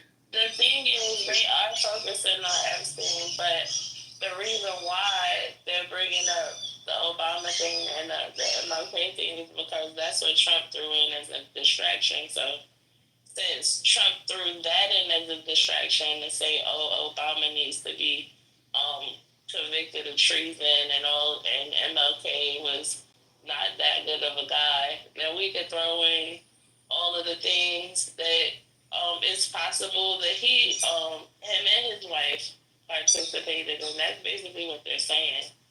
I mean, let's all look at it. All came out the same time. It's also the Redskins. They're trying to. Debbie's trying to speak. Her mic is low though. Let her get in. Every president has had an opinion about what they think is going on. But when has there ever been one to get on a mic and start talking about what deserves to happen to them? They could be thinking a whole bunch of stuff. But when have they ever gotten on a microphone in a news conference and told what they think should happen to them? Right. You want a news conference? No one. Okay, let me. That's not right. Y'all, the man don't move like a president, and it's crazy. And then they want us to just say, oh, just sit up here, just sit up and take it. When he's now again on the world stage this morning talking to the Philippines president, and he got Obama in his mouth. Yeah. And we just want to sit there and go distraction. He needs to be brought down. And for Akeem and all the knuckles say shit while this is going on, I think it's pathetic. It's y'all gotta realize something. Never have we seen. Typically, presidents don't down other presidents before an international audience. He does it with great regularity. I mean, the man is demented. Like, he is demented. He is literally a functional, demented individual. And that's all it is, man. He has to be removed from office. We can't even wait. Action needs to be taken to remove this man from the president. And y'all know I've been saying this forever. He is a clear and present danger to our republic democracy. He shows it every single time he opens his fucking mouth. He is a vile, insidious person. And he hasn't veered from that. He proves it to us every day. Every single day. I think you're giving him too much credit, Robert. I think you're giving him too much credit. I think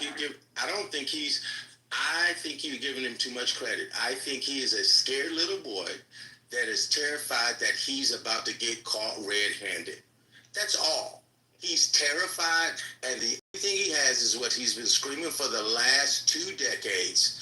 Lock up Obama, lock up Hillary, lock up Biden, lock up the swamp. He's been calling for this forever. This is not even anything new. He just happens to be president again. He was saying that the first time. If COVID didn't happen, he would have followed through with this before.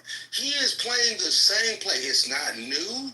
and he is terrified that the roosters are coming they're coming home to roost, and he's going to get caught. I don't think he's even that smart to be vile and despicable. He's not that intelligent. He's just terrified that there's no one left to protect him. Nobody will take his case. He has to represent himself at this point. He's terrified, Robert. He's a scared little boy, and his ankles are too big, and he's about to die. That's all he is. If I could add to... The last thing I want to add, CEO, last thing I want to ask the CEO is this.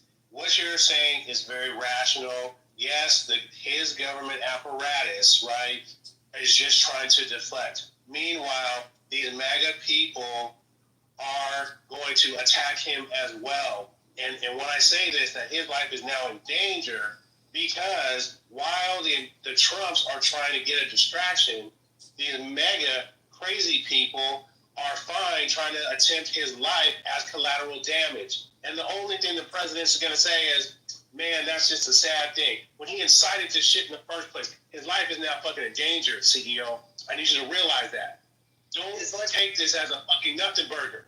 That's fucking bullshit. I don't think it's a country we live in. I don't think it's a nothing burger. Yeah, I want to clarify that. I never suggested that. It's very crazy. Robert, give me 1 second. Just 1 second. So Robert's point is a very serious and disgusting thing, and it shouldn't happen. But I'm just talking about the legal side of it and why it's being done. So we can have both conversations. I'm not worried about the legal side. What it is, he does a dog whistle, guys. Guys. This is his dog whistle tactic. What he does is he finds individuals, he labels them, and then he presents a case that puts a battery in the back of some mentally unstable individuals in his minions. He is risking the lives of the individuals that he keeps naming over and over. So they get emboldened, and the next thing you know, they're taking out attacks. And check this out. They haven't even addressed the fact that a senator, a sitting elected official, was murdered. We didn't hear about their funeral. We didn't hear anything about that. 2 of them. We heard nothing. At all. Have you guys heard anything of what happened to these guys with their funeral? We don't hear anything. It's like there has been a collective mute. No, you don't hear it enough, brother. Somebody came to their door with violence, and that should be a way bigger issue. It could happen to any one of us. Assassination. It absolutely is. And so I don't play this man. I think this man is very, very dangerous. Very dangerous individual. I don't think that anyone's arguing that necessarily. Okay, so CEO and GA, did you hear? I just want to. Should I get it at some point? This question. I am, baby. Ready to this. Did you guys hear? Now he's on the world fucking stage with another fucking president, and I don't care what you guys say. I'm gonna keep on talking about it. I don't care if it's a what, and what. He's on the world stage with another fucking president, and he opened up his trap again. Do you want to hear it? And said that Obama's a member of a gang. He is. What is it now here? He accused Obama. Let me go up, and I have to read whatever his exact words. And Lisa, do you remember what he said and did with Obama in January? No. He talked about how pleasant he is, and he invited him to play golf with him. So he uses. So this is the thing. So this is the thing about it. He uses Obama as a political weapon. He's his. What's the thing? Hold on. Wait. Hold on a second. Give me a second. What's the thing when you break glass in case of emergency? Yeah. That's what Obama is for Trump. That's what it is. But that's what it. Anytime Trump is in serious trouble, that's his break glass thing. You're right, CEO. That's exactly what he's doing. Go ahead, sir. Go ahead. Thank you, I appreciate that. Let's just zoom out for a second, right? Because there's going to be a lot more of this. And I think what CEO and Jay are talking about is just not necessarily saying that this isn't important, but that in the grand scheme of things, we should stay focused on the things that are, right? When the trade deals weren't, when the trade deals weren't working out, you started seeing more rhetoric about invading Greenland, right? There's been distractions almost every 5 weeks whenever some shit goes wrong. If it's not this, it's going to be something else. This time, it's, the Obama administration thing, plus also these sports teams better go back to their racist names. Plus, also, I mean, right? And there's going to be more of this. Expect another distraction in about 5 weeks. Every But 5 this weeks. time a black man is in the crosshairs. That's the difference. It's a black man in the crosshairs. And next time will be even worse. No, it changes now because it's his number one. This was his number one thing all along. It's a black man in the crosshairs. So why would y'all expect it to be different? That's crazy. The fact that he's even talking about it. He's never stopped talking about Obama. He's never stopped talking about Obama. It's always been okay. All right, whatever.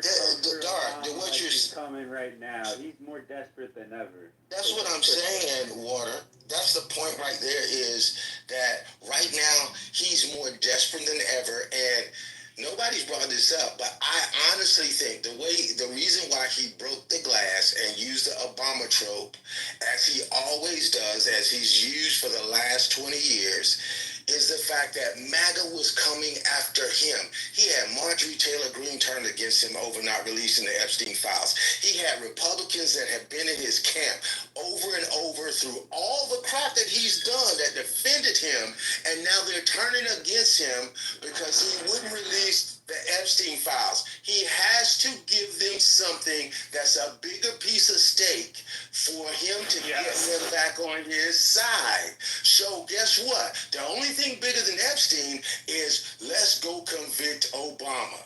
And that will get them back in ranks and on his side and flowing with him again.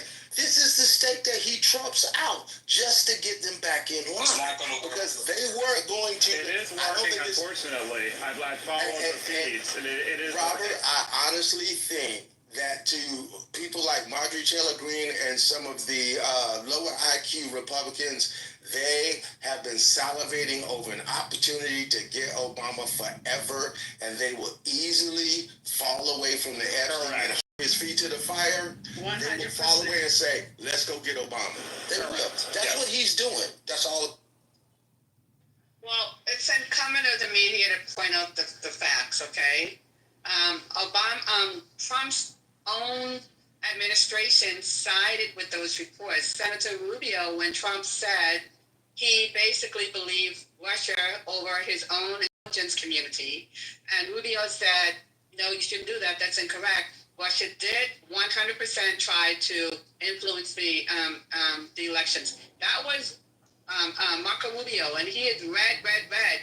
In addition, that was 2018. Then in 2020, he was in charge of the Senate Intelligence Committee, and they came up with the same findings. And then in 2020, the same year, the House did their House Intelligence Committee, and they came up with the same thing, that Russia did try to influence the 2016 election. The only difference with the two reports is that the Republican committee in the House didn't say that it was done to benefit Trump, but the Senate committee definitely said that Putin ordered it and it was to benefit Trump. These are his own people, so make it make sense, Tulsi Gabbard.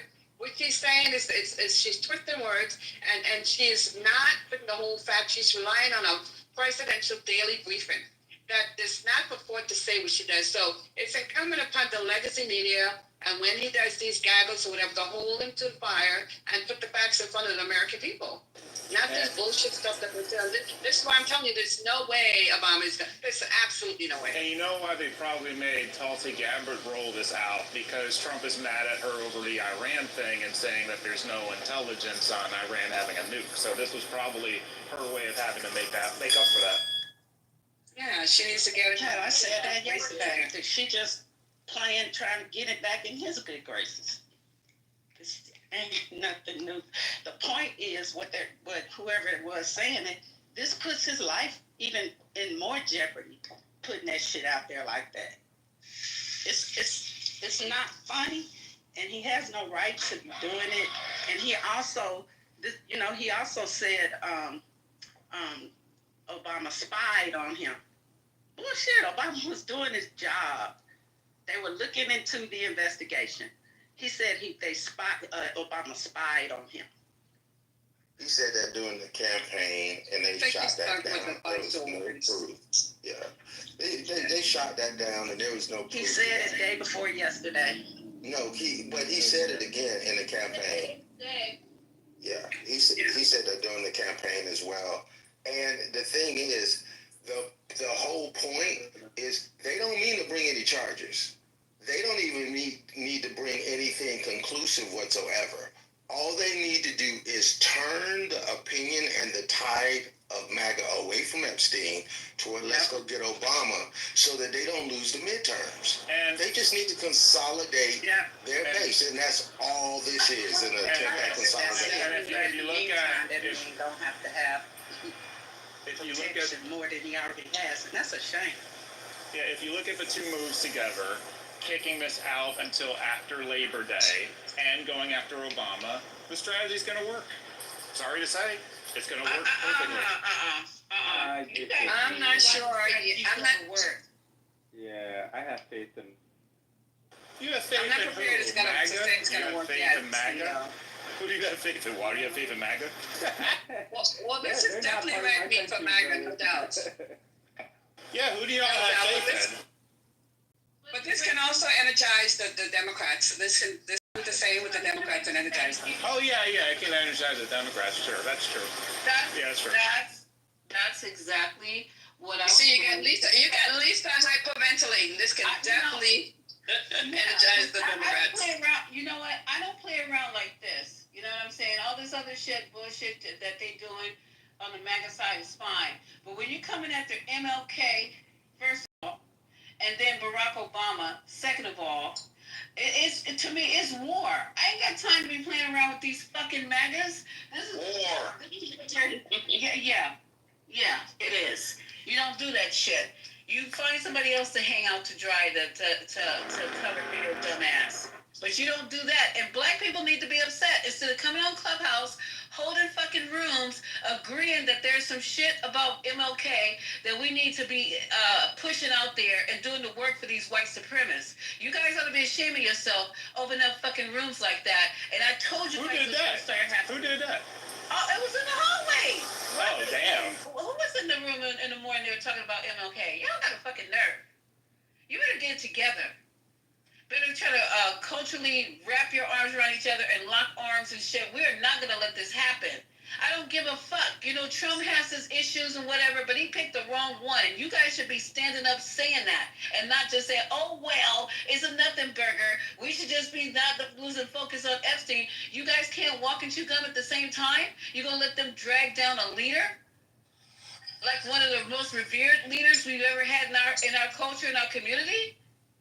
Come on. Excuse me. Hey, Lisa or somebody, can you get this racist Kiki Diki guy off this? He's put some disgusting stuff in the chat. Can you just get rid of him? Okay, thank you. Don't touch him until we find out who he is and report him to Clubhouse. Do not touch him.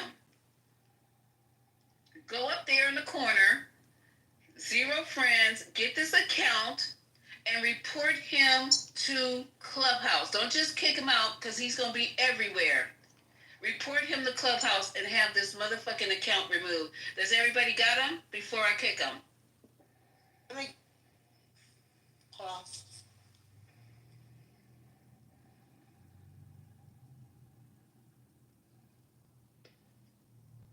Click on him, report him, because all this stuff that he's saying is disgusting. I missed it, and I don't see it under the 3 dots, but maybe. Okay, so click on his profile. No, click on his profile. He's still in the chat. It's Kiki Dike. He has 0, so it's probably one of his other accounts, but we'll just close this one down, the one that we have. I just reported him. Done. You got it? Everybody got him? Okay, so I'm getting ready to kick him. We should have him by now. Let me take a screenshot of it first, y'all, so I can make sure. Yes, ma'am, I got it. I got it, Lisa. Yeah, because you're not going to be playing around here, bro.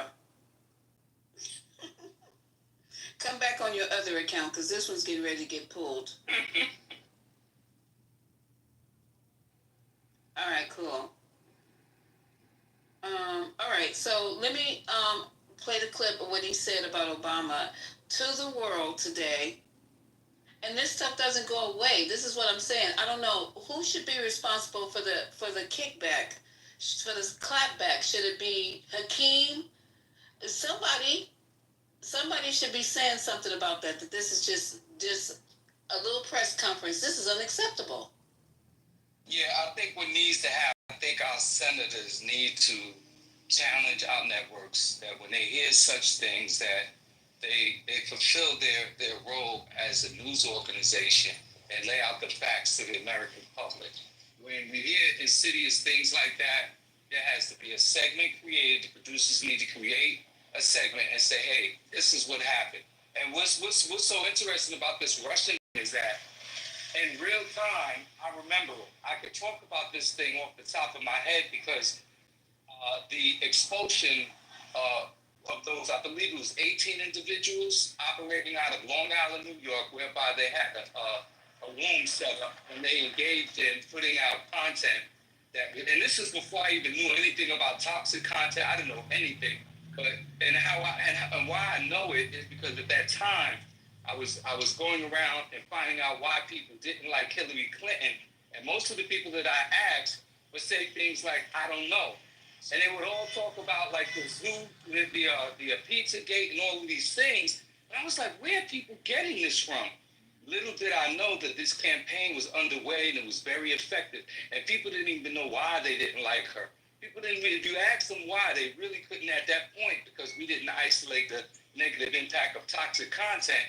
And so that's what began my journey to really understand how this works, how foreign entities as well as domestic entities know that they can influence the minds of people.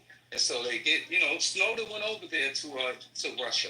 Snowden, nobody even talks about Snowden. He's a valuable agent to them. He's a compromised agent that still operates in Russia. Therefore, in conclusion, I was very familiar with this Russian thing. And even Mr. Obama was surprised because his intelligence community brought this to him. He didn't order anything. He was caught off guard. And once the report was presented to him, he made the decision to go ahead and get rid of these operatives and sent them back to Russia. I remember it very well. Many don't, but if you look at the story, you will know the genesis of the story, and it was not him intentionally targeting Russian operatives. He was surprised, and it was brought to his attention by his intelligence community. Go look it up. Oh, God, thank you for that. He came back with a new account, Lisa. He came back with a new account. Let's keep banging them out. Let's keep LL, banging them out. Okay, because also if you put down he's having racist remarks, make sure you add that he was racist against Jews. That'll really get him shut down. Okay, it's just racist about blacks. They might drag their feet and take time. But if you put in there the comments he made about Jewish people, then I'm sure the Clubhouse will take notice. What are you saying, Lisa? Go look at the. I know about the Jewish thing. I'm kidding. I know what you're saying. I know. CEO, okay? I'm just being real with it right now. So She's saying, I need some drugs, so I'm going to go to the ER and say I'm in chest pain. Exactly, right? That's the first thing we walk in and say, I got chest pain, bro. Don't tell all my secrets, Lamont. Everybody can get downstairs on the monitor. Okay, guys. I'm glad we had some levity in the midst of all this craziness that's going on. But let's do a reset. We're just going to reset the room and let you guys know we opened up the room this morning because we had a long room last night that lasted till 4 a.m. talking about this situation with Donald Trump, Epstein, and before we could close the room. Remove him, please. Yeah, wait, let me go. Did you guys get him? I reported him already. Yeah. Okay, let me get it. I haven't gotten him. Let me get him right now. Yeah, I reported him already. Okay, let me report him also. You ain't gonna have enough phones, bruh. Okay, so let me do this. Okay, got it. Hate speech. Got it. That's with Jews and blacks. Okay, got it. Okay. Okay, you guys can go ahead and remove him. I got it. If anybody want to go ahead and drop him real quick.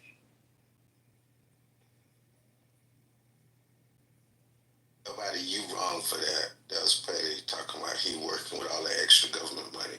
You was. I couldn't agree more with this. I couldn't agree. Okay, guys, I'm sorry. Okay, blocked. Let me make sure he's blocked. All right, so before we can even go to sleep, they dropped this thing about MLK. So we were talking about it in the room, and we have some people, like we do in this room, saying it's going to be a nothing burger.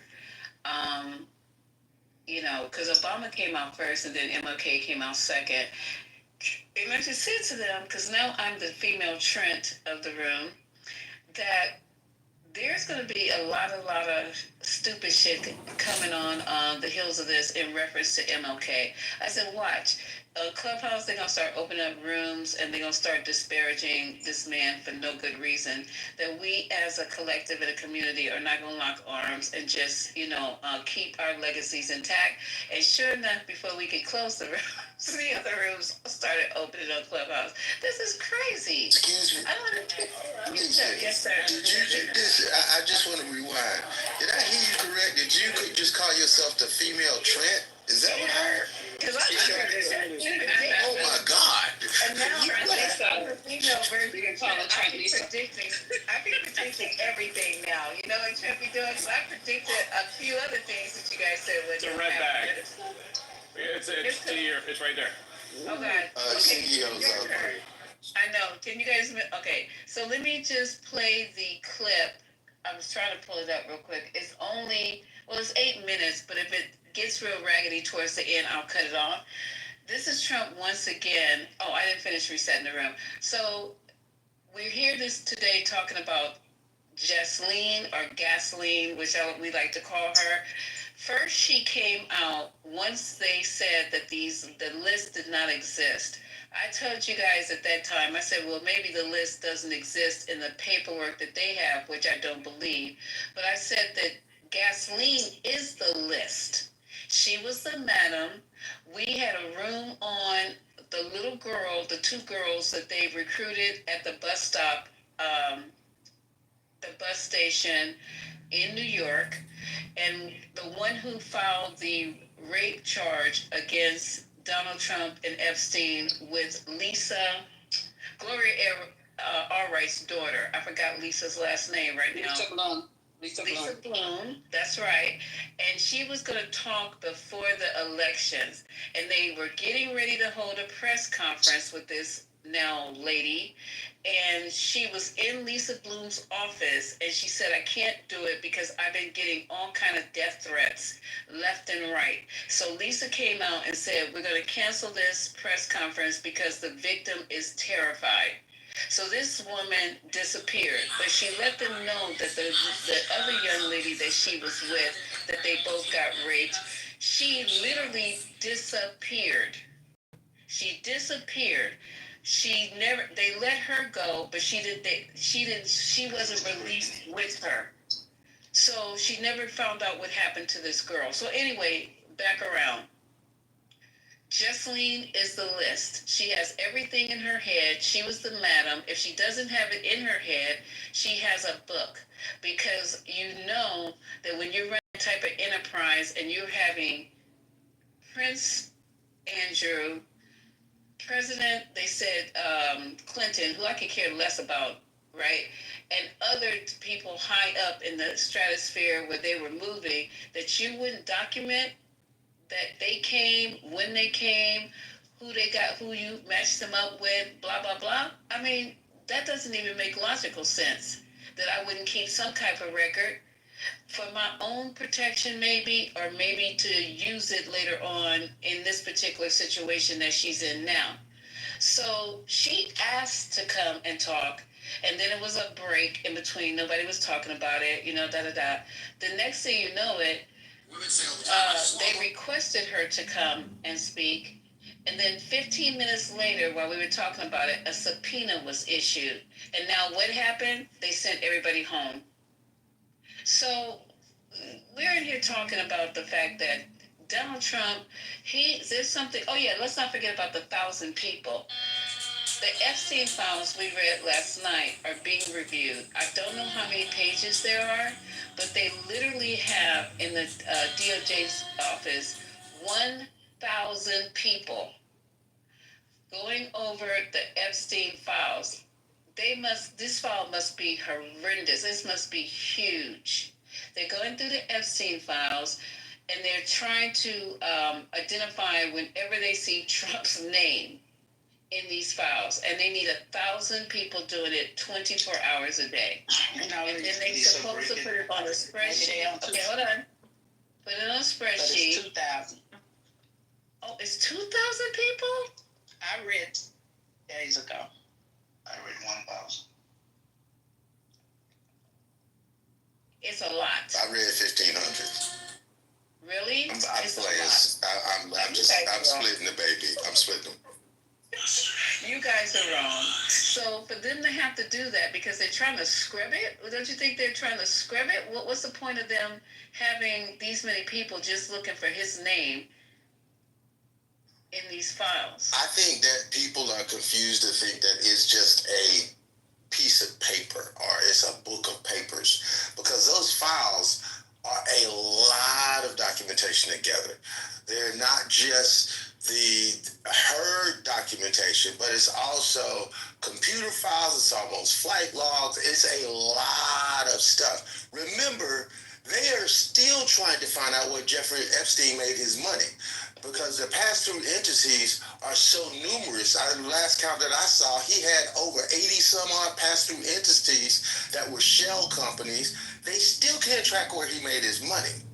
So, I mean, it's going to take a long time to weed through all of that documentation. It's just not stacks of paper. And I think that's where people have this idea that it's just stacks of paper. It's not just that. There's a lot of different documentation that's in a lot of different media that people have to actually weed through to get through this stuff. I mean, you got to understand what Epstein did to get leverage, right? So I'll give you an example. The Prime Minister of the British Virgin Islands, U.S. Virgin Islands, he ended up paying for his kid's school, and that's how he ended up avoiding a lot of things in there. So Epstein played. Hey, Lisa, I have breaking news. I don't know if you guys already talked about this. Can you guys hear me?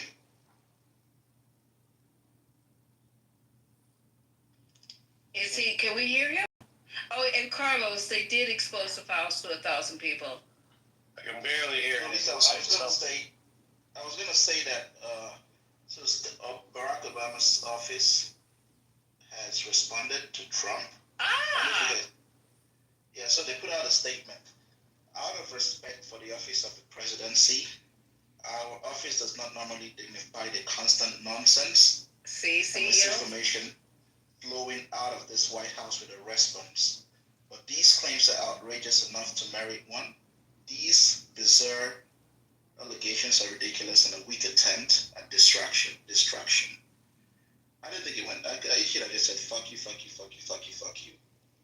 don't know. Okay, see, exactly what we were saying, see. But see, no, it's not exactly what you guys are saying. Even Obama clapped back. That wasn't a clap back. That was just. That was. Oh my God! Hey, Lisa, can I respond like Luther would respond?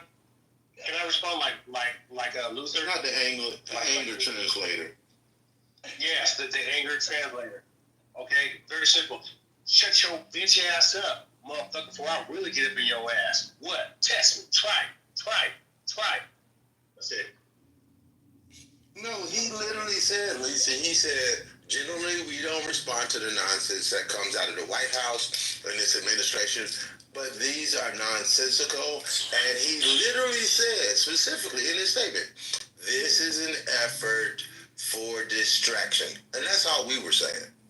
Yeah, but I'm saying it was important enough to him and his legacy that he even had I don't think you could. That's what you're Somebody just calling made the speaking comment out, that we should just just so I ignore this and stay focused on Epstein. We can do both. That's what you're calling speaking out, just so I. He didn't defend his legacy at all. He just said it was nonsense. Is that speaking out? Yes or no, Lisa? Do you consider that speaking out? Yeah. Okay, you got a low bar. What else could he say at this point? But at least he made he said something. And you I guys thought really by can't speaking say out, nothing. you meant he was going to do a speech. That's what I thought No. you meant. Okay. No. And he can if I wish he would though. I wish he would go and do a small clip on this. I really do. But he's gonna do what he's gonna do. He got people who are what do you guys call it? Talking to him. Advising him. That's a statement I would have wrote. It was very good. Yeah. I think that that Harvard law would defend him, and I'm saying not just like Asian. I'm thinking the whole fucking department would probably rise up and defend him. Just to be clear. But Constitution, everything. There's nothing to defend, Dan. There's nothing to defend. And I'm going to be disappointed. I'm going to be disappointed if Obama does a speech about it because I have a high regard for him than that. You don't even give miscreants and peasants the satisfaction of saying what you said even registers on my radar. You don't even give them the satisfaction. I mean, I would be disappointed in Obama if he even gives this any oxygen at all. This is Trump scrambling to get the heat off of him. And if he doesn't respond, then he's just like all the feckless Democrats that don't do shit. He has to respond. I love that. He has to respond. I hope he doesn't. I would be extraordinarily disappointed. I expect more out of him. All right. Well, I expect silence is a powerful response. Right, that is a response, and he doesn't owe him shit. He's an old for nothing. Obama doesn't use that man's name. He never mentions his name, just like I never mentioned his name. Exactly, son. Sandra into his name. That sounds like Sandra. And Lisa, as your clubhouse friend, I'm getting concerned about how easy you get gaslit. And I'm concerned that, like, if you're dating a guy and you accuse him of cheating and he just talks about 8 other things, that you'll just focus on the 8 other things instead of the main. And why you have to put me in that situation? Dang, CEO, really? See the way CEO be passionate. She's passionate about certain things. Let her have a passion. I don't know, Lisa. That was kind of low. You guys ought to be glad that people in our community are ready to, to fight and not just sit around. I mean, that's why you Dems lost last time. What do you mean by that?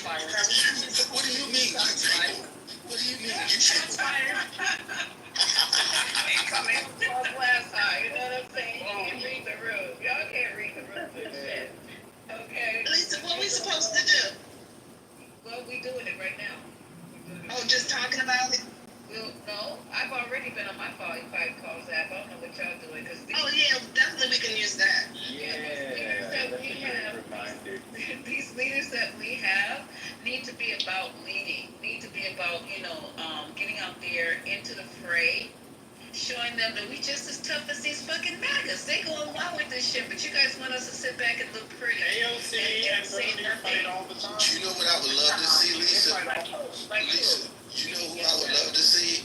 I would love to see Obama be quiet, Michelle be quiet, and this is just my personal belief. I don't believe that the whole of Black America, like intelligent people like us, and I'm not saying that Black America's not intelligent, but we think about this stuff and dig into this stuff all the time.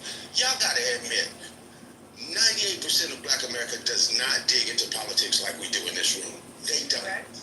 So I would like to see the people they pay attention to come out and do whole long diatribes about it. I want to see Meg Thee Stallion get on their ass about it. I want to see LeBron get on their ass about it. I want to see basketball players. I want to see football players. I want to see Denzel get on their ass about it. The people that the other 80-90% of Black America pay attention to. I want to see this on Shade Room. I want to see Charlemagne getting Odin behind about it. That's what I want to see. I don't want to see Obama respond. I don't want to see Michelle respond. I want to see everybody else that everybody else pays attention to.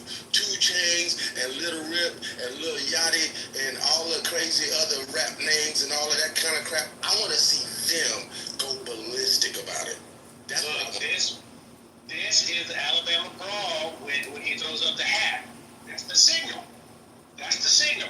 Everybody come out. Exactly. That's exactly what this is. Throw it up the hat. That's the signal. But we have to be, as we have to start it. We have to know, they have to see us being active and being upset and being on the, oh God, on the rag about it, you know, and we have to start the conversation, and we are in here talking about it. I know I'll be talking about it everywhere I go, and you know, just judging the temperature where I'm at, and letting them know this is unacceptable. We're not going to accept anybody going after MLK for any fucking reason, and Obama. It's just not going to happen. I'm not going to lay down and allow this shit to just happen, you know. So anyway. I'm gonna rest the mic because my throat is hurting. Talking so my throat is hurting. Okay, so this, if you guys didn't hear it, I'm gonna play Trump going after Obama on a world stage. It's just getting horrible. Instead of just concentrating on whatever this president was here for from the Philippines, he's gonna literally in front of the world throw another president, the only black president that we've ever had under the bus. He's gonna try to destroy his legacy, accuse him of treason and sedition, and also saying that he was in a gang. I don't know how the gang part fits in. It's just in the print right here, and I didn't hear it. So let me. Oh my God, do we still have Mike G? Y'all want to have the Mike G? Or you want to leave him in there? That's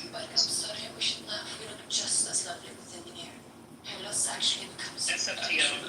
We're looking for a yarn bunny. Alright, Yarn bunny. Apparently he has. Do you guys hear an echo before I play this? Because I hear an echo in my phone. I don't, but I got your speakerphone. Okay, cool.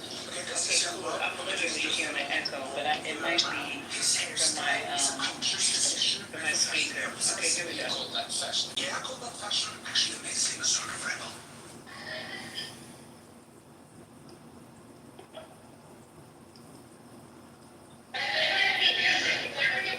Mr. President, do you support the Justice Department seeking any interview with the land tax law before the Attorney General seat? I don't know anything about it. They're going to what? Meet her? Your Deputy Attorney General reached out to Ghislaine Maxwell's attorney asking for the interview. Yeah, I don't know about it, but I think it's something that sounds appropriate to do, yeah. If you consider that your Deputy Attorney General is your former attorney, would you conduct the interview given? No, I'm not concerned. He's a very talented person. He's very smart. I didn't know that they were going to do it. I don't really follow that. Lisa, can you pause it for 1 second? It's sort of a witch hunt, just a continuation of the witch hunt. Did they say his former attorney is conducting the interview with her? Yeah. Oh my God. I'll rewind it. Y'all, CEO. That's your personal attorney, CEO. That's the call. Oh my God. Okay, hold on. I'm going to rewind it for those who didn't hear it in the back, because I heard it the first time, and that's the second time I heard it. Let me play it one more time.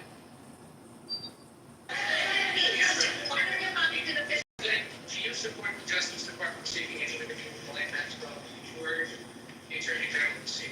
I don't know anything about it. They're going to what? Meet her? Your Deputy Attorney General reached out to Ghislaine Maxwell's attorney asking for the interview. Yeah, I don't know about it, but I think it's something that sounds appropriate to do, yeah. If you consider that your Deputy Attorney General is your former attorney, would be conducting the interview given? No, I'm not concerned. He's a very talented person. He's very smart. I didn't know that they were going to do it. I don't really follow that too much.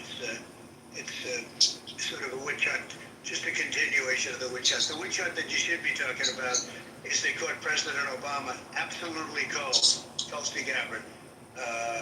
What they did to this country in 2016, starting in 2016, but going up all the way to 2020 of the election. They tried to rig the election, and they.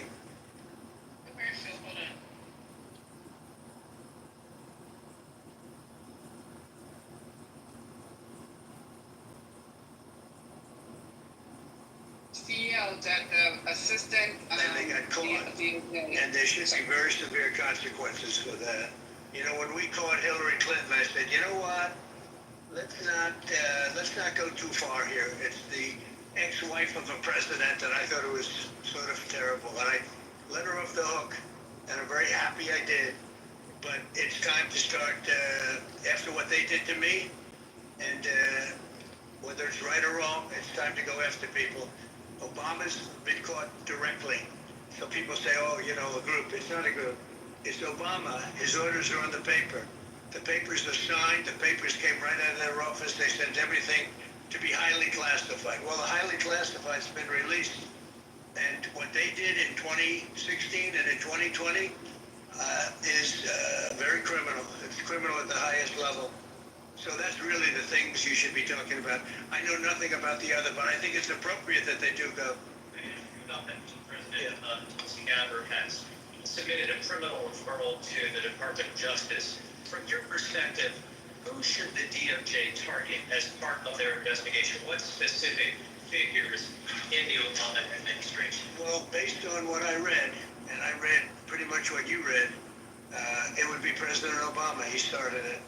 And Biden was there with him, and Comey was there, and Clapper, the whole group was there. Brennan, they were all there in a room, right here. This was the room. This is much more beautiful than it was then, but that's okay. I have nice pictures up. They came out of the vaults. They were there for 100 years. This is much more beautiful. We have the Declaration of Independence now in the room, which wasn't here. I guess people didn't feel too good about putting it here, but I do. But you know what? If you look at those papers, they have them stone cold, and it was President Obama. It wasn't lots of people all over the place. It was them too. But the leader of the gang was President Obama, Barack Hussein Obama. Have you heard of him?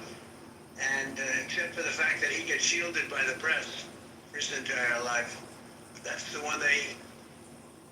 Look, he's guilty. It's not a question. You know, I like to say. Given time, it's there. He's guilty. This was treason. This was every word you could think of. They tried to steal the election. They tried. Hold on, just a couple.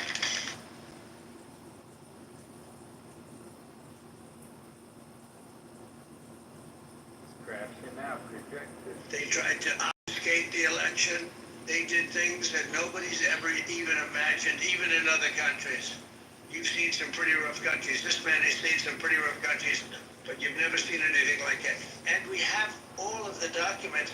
And from what Tulsi told me, he's got thousands of additional documents coming. So President Obama, it was his concept, his idea, but he also got it from crooked Hillary Clinton. Crooked is a $3 bill.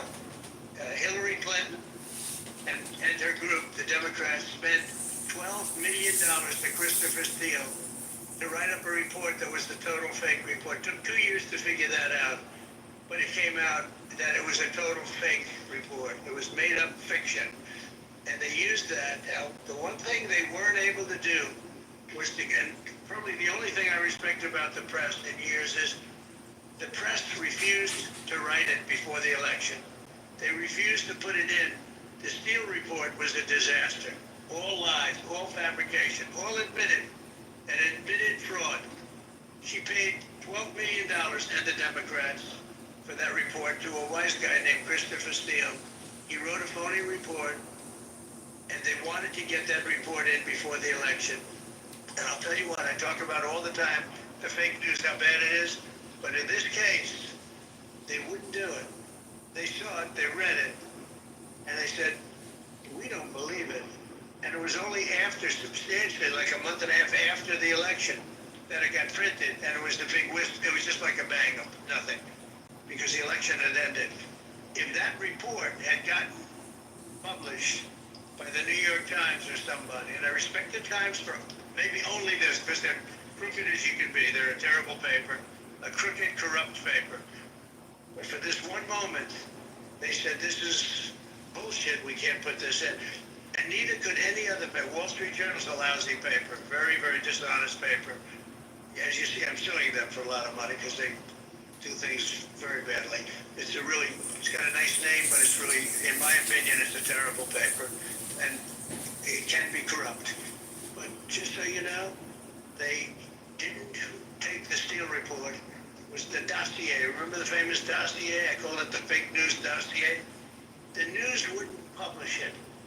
And I'm amazed. They had 2.5 months. It was finished. 2.5 months. That was supposed to be what was going to happen. And it got published a couple of months after the election. And frankly, nobody cared too much about it. But that was the big thing. No, we caught Hillary Clinton. We caught Barack Hussein Obama.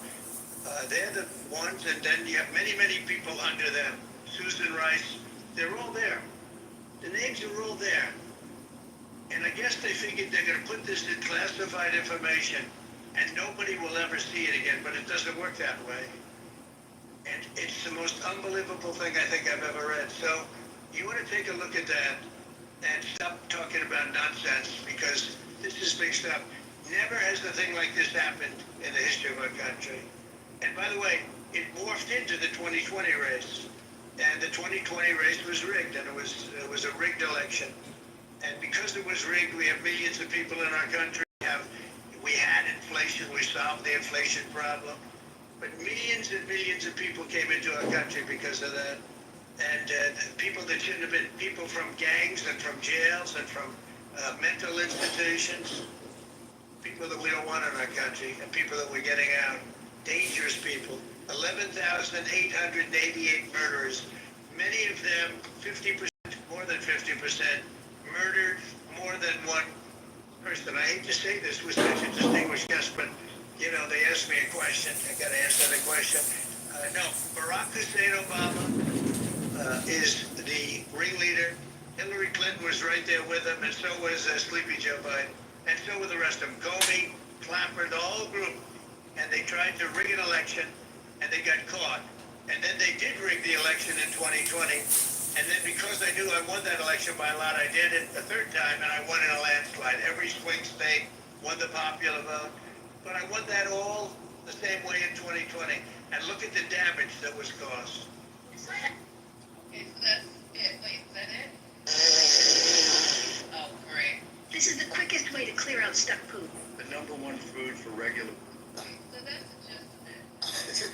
That was an appropriate commercial. That was very, Exactly. I was just going to say. very appropriate commercial. Yeah, very appropriate. That's crazy.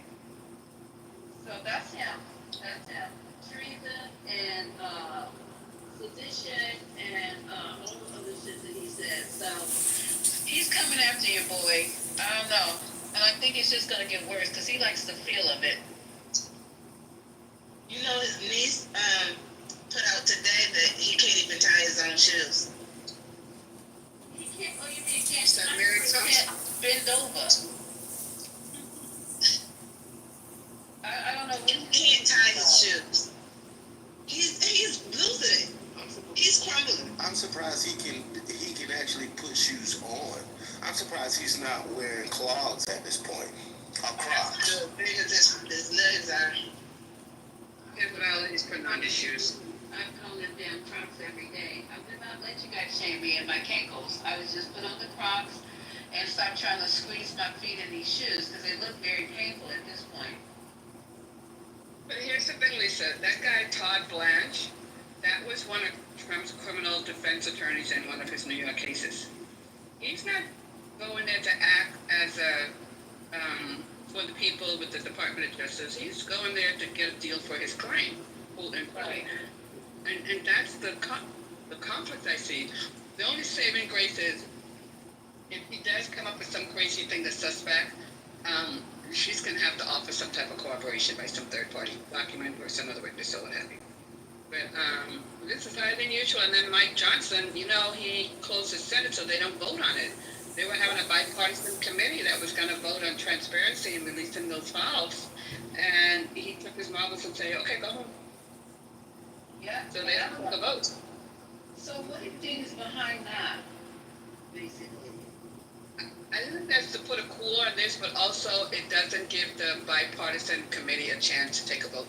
Because they were going to put on the table some legislation or whatever to order them to be more transparent with the Epstein files, but that never got a chance to get on the floor because they're in recess. Right. So he shut that down. So there's nothing really congressional. I think they were also looking to subpoena Ghislaine Maxwell. Well, that's shut down now because they're in recess. So that's a twofold for him. I heard she was still going up there, though. I heard Pam Bondi was going up there. She's still going She's there. going to prison. I mean, yeah, but not as a, so that's separate and apart from the Congress. Right, so she's not coming, they're not letting her come out and testify for Congress. What's Pam is going to the prison? I thought it was Trump's former attorney was going to the prison. Yeah, Pam's not I going. think Todd Blanche. I think they put I think Blanche is going, the assistant deputy. Yeah, I don't. So Lisa, let me. So I'm going to give you my best guess at how this conversation is going to go. Okay. So he'll hear out what she has to say, and then he'll say something to the effect of, you know, if you just President Trump's very interested and you know you've been mistreated and. You know, pardons on the table. We just want you to tell the truth about, you know, President Trump and how he wasn't involved. Yeah, that's pretty accurate, CEO. That's what I would say. Yeah, okay. I can see that happening. Like me, myself, I can see that. The problem with that is even, oh shit. Oh God. She's a convicted felon. I need more and more cooperation. Release the records so we can corroborate that. So the problem with that is even though you know the MAGA party are full of flush with idiots, I believe right that they are still not stupid enough to know that if that woman gets a pardon, that she didn't get it because she didn't tell on Trump. Like, I think they know he gotta stay out of this completely. She can't get a pardon from Trump. So Brooklyn, you might be right, but the thing about it is a pardon wouldn't come until the end of his presidency, so it doesn't matter. Yeah, but CEO, I think she's going to need a little bit more than verbally saying, because every criminal who's in prison and jail already adjudicated that want to spill their beans, they have to offer something to corroborate. It's not even, you're already convicted. That stuff you should have said before your sentencing. So now you expect us to believe with you coming up with exculpatory verbal statements against Trump? Well, as evidence. But here's the thing, though, right? She'll have some bigger statement, implicate some other people, but then say Trump wasn't implicated. So there will be other things said. It will just end up being to make Trump look good. And the giveaway on this is that instead of Pam Bondi doing the interview, it's Trump's former attorney. He's sending his person in his stratosphere that he knows will break the law for him and not care to do the conversation. And on top of that, I mean, it's a high likelihood, or I will say there is a chance that she will give up somebody like Tom Hanks or Will Smith or somebody like that to actually get him out from up under it. So everybody be, oh my God, Tom Hanks, Forrest Gump, no, say it ain't so. And she's gonna have to give up somebody like that to actually get the focus off of him, because the bottom line is he has both sides of the aisle pissed off that he didn't actually let this go like it should have went down. So he has got to get it off of his neck. Yeah, but you got to be a little careful because that could backfire, because now that could set up people to say, okay, well, show us the evidence for this. Like, we still want to see the evidence. We still want to see corroborating something, not just you verbally saying what any too big convicted felon in jail says, give me a deal after you've convicted me. I think But that LeBron, might you're open thinking up of it as too much of a rational person. Yeah, you got a point, CEO. I was going to agree with Levon in saying that people not going to let that dog go, but you got a point. There's nothing rational about the majority of Americans. They don't even think rational. And give them a shiny object and they'll go run it after it. And yeah, MAGA for sure, but maybe my hope is that the Democrats keep on. Why is the president interfering in legal matters? Why is the See president? them, and you know, normally when they do things like this, they have a special hearing committee. Like, that's not what's happening. Everybody that's done it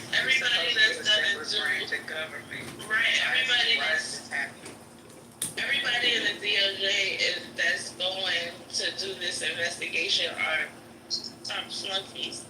People, Exactly. the normal American public, the normals, we understand that, and as many people as like that's distracted by MLK and Trump, Obama, it's twice as many people that's like, we still want to see the Epstein files, we're not going for it, release the files. So everything that he does is gonna be fucking under scrutiny by the American public, regardless, and we're not gonna fall for it. Him just sending his flunkies to do the investigation. We're not that stupid. Yeah, but he doesn't care what the American public in general says. So he only cares what MAGA has to say because they provide him, backing for his agenda. If MAGA's on board with it, he's there it is. That's his whole point. I am pleased. Go ahead. That's why, you know what the Democrats should do?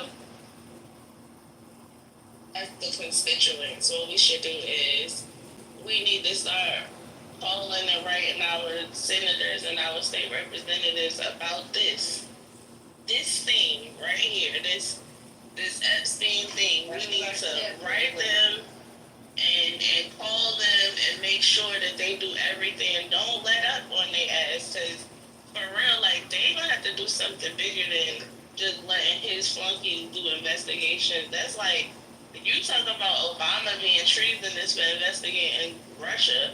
Like, what kind of treason is this gonna be?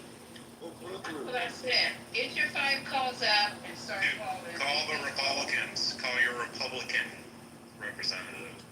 Well, yeah, I think we're focused a little bit too much on MAGA. Our energy should be in energizing the Democrats and like whoever just said call the Republicans, because the Democrats, you would assume that they would be on your side anyway. Like, keep your foot on their necks. So far, I've been seeing they've been able to maintain some little wind behind this airplane, because it's still getting some type of ear. But they got to keep that energy up. But they're not. I hear your point, Levon, but the Democrats aren't empowering in any branch of the government. So they can bloviate, they can actually stand up and make speeches. And see, that's my gripe right there. Because Hakeem Jeffries can stand up there, Cory Booker can stand up there for 3 days. The majority of Americans not even listening to that. They're going to listen to clips. And they're not going to pay any attention to that. But I promise you, if pick any person that's right now in the news that's a star that people pay attention to, if they make a big stink about it, it's sad to say, I don't like it, but it's a fact of truth. If LeBron comes out and gets on one of these TV shows and talks about how he hates the fact that Trump talked about Obama, and then Hakeem Jeffries stands up there and talks for 18 hours, how many people do you think will listen to Hakeem? I'm about to DM Taylor Swift, because she's going to get it started. Yeah, that's what I'm talking about. I know we hate the fact that celebrities have such an influence, but it's a fact. Yeah. They get more airtime than Hakeem Jeffries or any of these politicians, because nobody really pays attention. Yeah, I agree, but I still want them to do their job and do their part. I agree, Lisa. I just do. I have a bit of good news for you, Lisa. It's breaking news. Ma'am? Yes, go ahead. I have a bit of good news for you. I can't can't stand this puta. Alina Habba, you know, that's one of, you remember that's one of Trump's attorneys?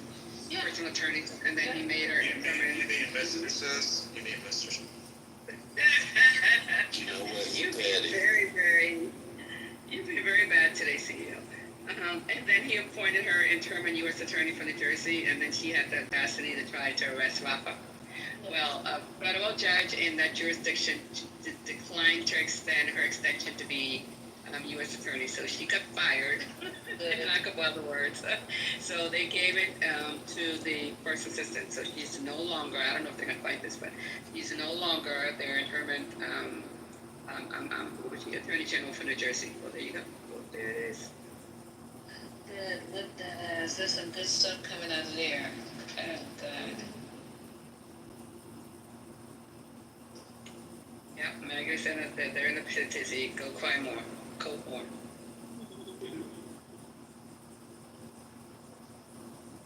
She's a dumb lawyer. I'm sorry. I'm all for women and stuff, but this lady's just dumb. So we come to a consensus then that everybody needs to speak out. I don't know about trying to get rappers and stuff to speak out, because I'm almost convinced that they're working for somebody to try to bring down our community. I don't know. So we can do it. I'm willing to do anything for us to show some type of coalition. I'm ready for anything, y'all. Just tell me what to do, where to go. They're saying that Hakeem pressured the judges. Well, okay, well, you did something, Hakeem. There you go. What did he do? What did he This do? is matter. They're saying that Hakeem had a pressure campaign with the federal judges to deny her to be re-upped as their Attorney General. Okay. Listen, I don't care how it happened. It happened. It happens. I agree with you. Yeah, how are you? You may have Trump saying, "You're fired." Oh, guys, this is something else. So the news is still hyping it out, and there's this thing here, unless you guys are done talking with it, but I just wanted to try to figure out what's this whole, how are we going to handle this whole thing with MLK? You guys know? Because you know it's going to be some stuff. I don't even know. Just fighting. Sorry, what you saying about MLK? Lisa, sorry. What is the plan for our community to make sure that we continue to secure the legacy of Dr. Martin Luther King? Because you and some of us here are hell bent on doing the work of the white supremacists. We hell bent on it. So we have one guy in here who wants to hold 24-hour rooms. I don't know if I really do have a job, and I don't know how that's going to affect anything. But I don't know. I think we should be cognizant of the fact that they're going to take this one down. Because what's the point of what's the point? Be a watchdog, I guess. I missed that point. To be a watchdog, like who? To be a watchdog for the regime change, it feels like that. I may second that motion that we may require multiple 24-hour rooms at this point. Shit, for other people's speed, vibrations. But I am proud of us, what we built with it, regardless of the time constraints that we have and have been working around. Yeah, well, I'm sure that between the two rooms, we'll do our part to make sure that this stuff, everybody has accurate information about what's going on. And water, don't add to no conspiracies that you formulated in your head. Please don't do that. We just want to deal with facts only. I'm a fact checker. No conspiracies here. That's not what I heard. That's a conspiracy, what you're saying right now. That I'm a conspiracy. Okay. So, I have one last thing. Is I don't know if Patty's going to open up her room, but I have one last thing to share with you. And then,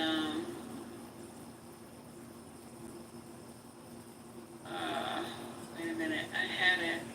Here it is. They are now talking about what we just got finished talking about. We're ahead of the news. Can y'all believe that? We're ahead of the mainstream media.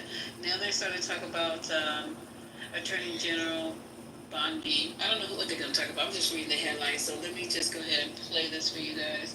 So you guys are up to date on everything that's going on. I hope you guys found this room, provided some information and some knowledge that you didn't know. He's gone, Spirit is gone, but he gave us the whole history, or much as he could, of Cohen and the connection between, what's Cohen's first name? Roy Cohen and Donald Trump, which is very interesting. Y'all should check that out. Go look at the autobiography, and so you know how Trump really solidified his demonship through Roy Cohen and who he was as a man and as an attorney, and how he lived his life, and how he pretty much formed Donald Trump's, pretty much, because Trump always references this guy who told him to never back down. Remember that? Never back down, never admit to shit. Just keep on telling the lie until it becomes the truth. And Roy's pretty demonic background that he existed in this planet on, how he died penniless, and he left his last soul belonging, physical belonging of a diamond, I think it was a bracelet to Donald Trump when he passed. But he was Donald Trump's father's first attorney, and he's a piece of work. So Trump's whole persona was formulated by Roy Cohen, and you guys should go check him out. There's some documentaries. I think the one I watched was on HBO. Could be wrong, but you'll find it. So let me listen to this, and then I'll see if Patty's going to open up politically correct, because we switch spots. I'm taking the day, she's taking the night. Because we didn't even go to sleep yet, Levon. Listen, I woke up and Patty was there. They were talking about the restaurants, I think. Yeah, that was like at 4 o'clock in the morning though. Yeah, they were still there. They were still talking. They were still up. Yeah, 4 o'clock in the morning. So let me play this. And then Patty got the nerve to say she was going to go running. I'm like, God, I wish I could do that. Yeah, I was. Only reason I'm still up is because I never exited out of the comforter. Otherwise, I wouldn't have been able to do this. This is crazy. All right, so let me play this, and then I'm going to contact Patty in the back and see if she's going to open politically correct and continue this conversation in her space. All right, let me do this. 1 and a 2 and a 3 and a go. 1 and a 2 and a 3 and a go. All right, it's queuing up. Hi everyone, it's 4 o'clock in the East on a day when Donald Trump has quite literally scraped the very bottom of that dirty barrel in a desperate attempt to change the subject. For our part, we are not going to take the bait, because we got as clear an admission as any that Donald Trump has tried and failed to turn the page on the furor from his own supporters over Jeffrey Epstein. That news came in the form of an announcement that the Justice Department was reaching out to jailed Epstein associate and Epstein's former girlfriend, Ghislaine Maxwell. Deputy AG Todd Blanche writing this, quote, at the direction of Attorney General Pam Bondi, I have communicated with counsel for Ms. Maxwell to determine whether she would be willing to speak with prosecutors from the department. I anticipate meeting with Ms. Maxwell in the coming days. Until now, no administration on behalf of the department had inquired about her willingness to meet with the government. That changes now. So, who is Ghislaine Maxwell, and how does she feature in the Epstein case? Well, Maxwell is serving a 20-year sentence in federal prison. She was convicted in 2021 on charges of sex trafficking and other counts. Ahead of sentencing, prosecutors said this about her, that she, quote, preyed on vulnerable young girls, manipulated them, and served them up to be sexually abused by Epstein. But if the Trump DOJ now seeking to meet Maxwell, it's a case of Trump thinking he's going to throw his very angry base of supporters a bone, the decision to talk to her actually raises more questions than it answers. Did Trump's Justice Department try to close the book on Epstein without talking to his closest confidant and associate? The New York Times reports that in April, quote, Maxwell asked the Supreme Court to hear an appeal of her criminal conviction. In her brief to the court, she argued that a 2007 agreement by federal prosecutors in Florida barred her criminal prosecution.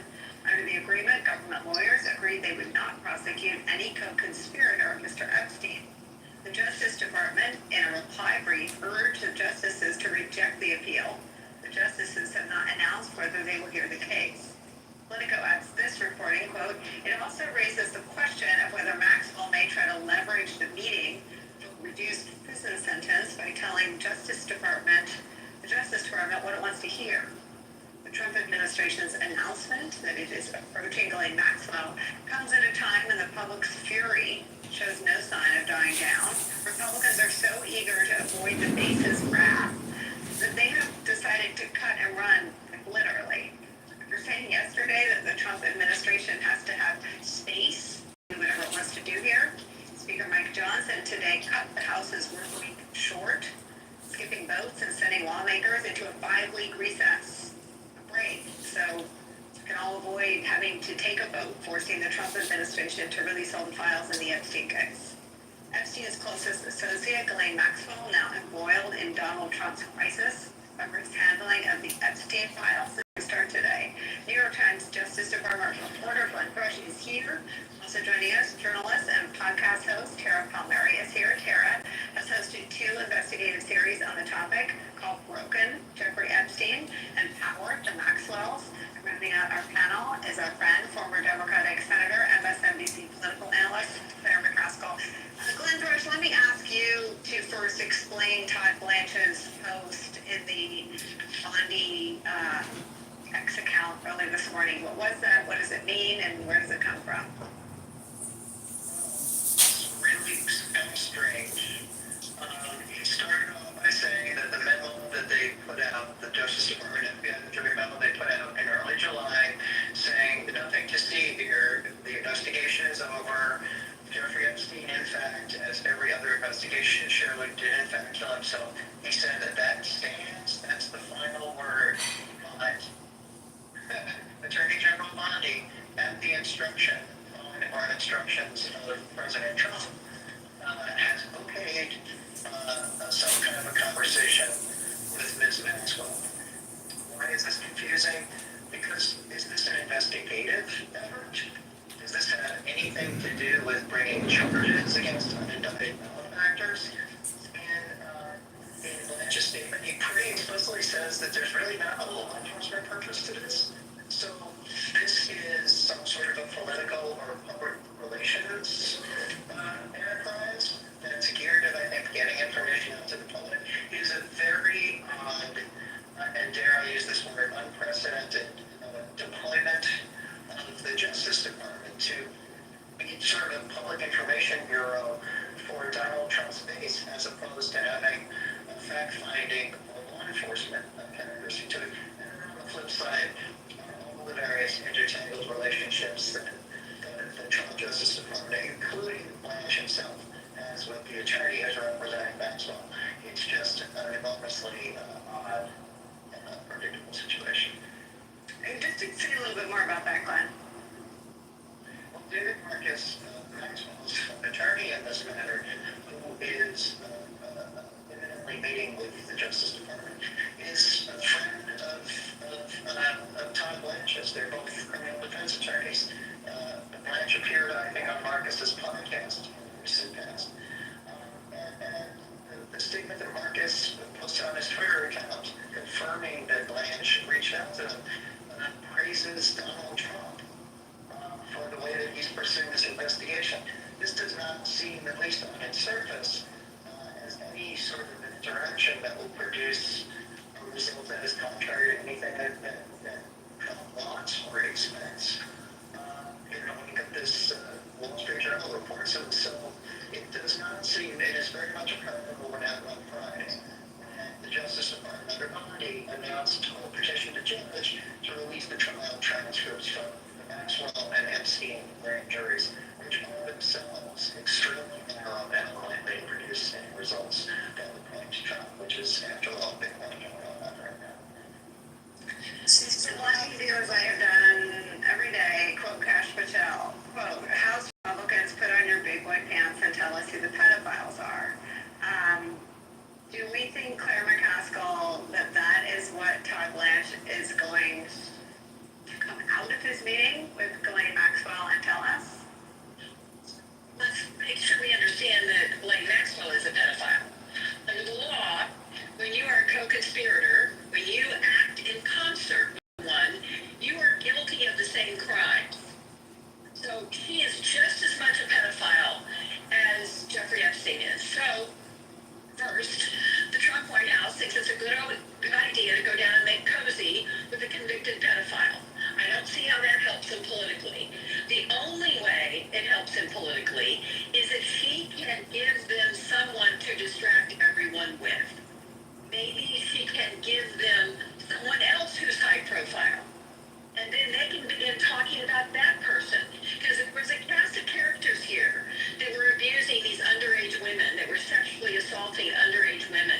one victim's account and her reporting to the FBI about seeing Donald Trump in Mr. Epstein's office, where Mr. Epstein says, quote, "She's not here for you," end quote.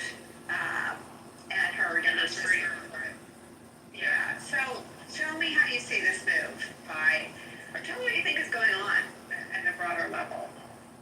I agree with the senator that they should be talking to the victims. The victims also have case files that they filed, their civil suits. A lot of them have their own lists of men that they've been trafficked to, but you live in a culture where we don't believe women, right? So you could easily find out more about John. There are tons of leads. These women are sitting on troves and troves of evidence that they are more willing to give up than Ghislaine Maxwell. In a lot of cases, they signed NDAs with some of these men, but I would think that in a criminal investigation that would be thrown out the door. There is so many directions this case can go in. It's a decision of whether you want to go there. It seems like they want to sweep it under the rug. And also, they can go talk to Ghislaine Maxwell and then say, yeah, her information is incredible. She's a criminal after all, right? Can we really believe her? That's what they can say. Or they can have a private conversation with her and hatch some sort of deal so that she doesn't serve all 20 years in prison.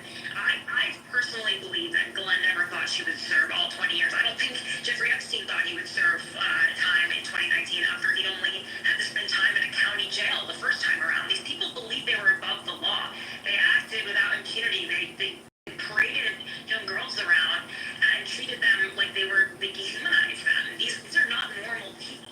And so I could see this going so many different ways. I'd like to see the record of the conversation that Todd Blanche has with Ghislaine Maxwell so that we know what kind of conversation they're having. I mean, they could have, she could, maybe say the right thing, wink, wink, nod, nod, and she gets a pardon at the end of it. Ghislaine Maxwell's holding onto her secrets because that was her power. That is the thing that she's holding on to. Otherwise, she would have done a plea deal. Let me show you what Donald Trump had to say about her in an interview with Jonathan Swan. Let's watch this. We'll talk about it on the other side. I don't know. I haven't really been following it too much. I just wish her well, frankly. I've met her numerous times over the years, especially since I lived in Palm Beach, and I guess they lived in Palm Beach. But I wish her well, whatever it is. As far as Ghislaine Maxwell has been arrested on allegations of child sex trafficking. Why would you wish such a person? I don't know that, but I do know that She's been arrested for that. her friend or boyfriend was either killed or committed suicide in jail. She's now in jail. Yeah, I wish her well. I wish you well. I wish a lot of people well. Good luck. Let them prove somebody was guilty. And then So you're saying you hope she doesn't die in jail? Is that what you mean by wish her well? her boyfriend died in jail, and people are still trying to figure out how did that happen. Was it suicide? Was he killed? And I do wish her well. I'm not looking for anything bad for her. I'm not looking bad for anybody. And they took that. I mean, she's a child sex Big deal. But all it is her boyfriend died. He died in jail. Was he killed? Was it suicide? I do. I wish her well. I mean, what is he's reaping what he sowed, and there he is right there with a straight face going through excruciating pains to not wish that a child sex trafficker goes straight to hell, which is the normal human reaction when asked a question in a sit-down interview about a pedophile. I mean, Glenn Brush, what do they think they're giving the base in this engagement with someone Trump has already stuck his neck out for? Just looking down to see that Trump had commented on Blanche's outreach, and he said he thought it was appropriate. So, from a political perspective, what they're thinking, I think they're kind of in a bit of a bubble around something. I hate to say this, and not because somebody says getting wrong political advice, but if you sort of compare the way that the Justice Department, White House, and handling this with the way that Mike Johnson has, Mike Johnson gets slammed all the time for his lack of political acumen. Getting out of town is not really the worst that I get politically. Trump is, I don't believe that anyone on the left, right, or center is going to be entirely satisfied by any of these interactions, either with the transcripts or with the discussion with Maxwell.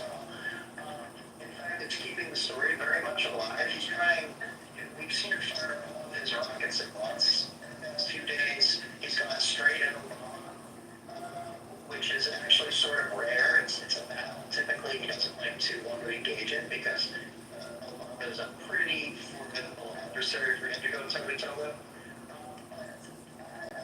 As to why just throwing everything against the wall. That's something Trump has done in the past, and it's sort of worked. But this is an entirely different sort of a crisis, and it seems to me that they've been very slow in terms of adjusting. And I think they're allowing this train to just, to accelerate. And I don't have any sense as to what action they could possibly take through their control of the Justice Department and the FBI that is going to decelerate this. Apart from that, from fulsomely answering questions about his relationship with Epstein and Maxwell. I think I agree with that. Claire, because they are taking us on this path, let me just re-up some of the reporting at the time and some of the characters we can expect to reemerge as Ghislaine Maxwell re-enters the chat. This is from the Miami Herald, how a future Trump cabinet member gave a serial sex abuser the deal of a lifetime. This is from Julie Brown, who Tara's worked with. Facing a 53-page federal indictment, Jeffrey Epstein could have ended up in federal prison for the rest of his life. But on the morning of the breakfast meeting between then U.S. Attorney Alex Acosta and Epstein lawyer Jay Lefkowitz, a deal was struck. Not only would Epstein serve just 13 months in the county jail, but the deal, called a non-prosecution agreement, essentially shut down an ongoing FBI probe into whether there were more victims and other powerful people who took part in Epstein's sex crimes. That's according to Miami Herald examination of thousands of emails or documents and FBI records. The pact required Epstein to plead guilty to 2 prostitution charges in state court. Epstein and 4 of his accomplices named in the agreement received immunity from all federal criminal charges. But even more unusual, the deal included wording that granted immunity to, quote, any potential co-conspirators who were also involved in Epstein's crimes. As part of the arrangement, Acosta agreed, despite a federal law to the contrary, that the deal would be kept from the victims. I'm not a lawyer. I don't ever even try to play one on TV, but there's nothing normal about any of what was reached. How did that come to be? Do we know the answer to that? I don't think we do know the answer to that. I do believe that there was obviously politics involved, and somebody, this wouldn't happen to somebody who had a public defender. This wouldn't happen to somebody who didn't have powerful connections. They would go to prison for abusing children sexually. And this guy basically scooted, and so did the folks around him. Now, Acosta paid for it. I mean, once this came out, once this great reporting hit the streets, then he had to resign. He was a cabinet appointee under Trump in the first administration. That's how connected he was to Trump.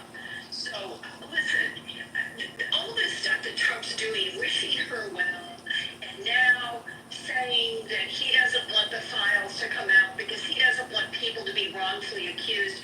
This guy wrongfully accuses people for a living.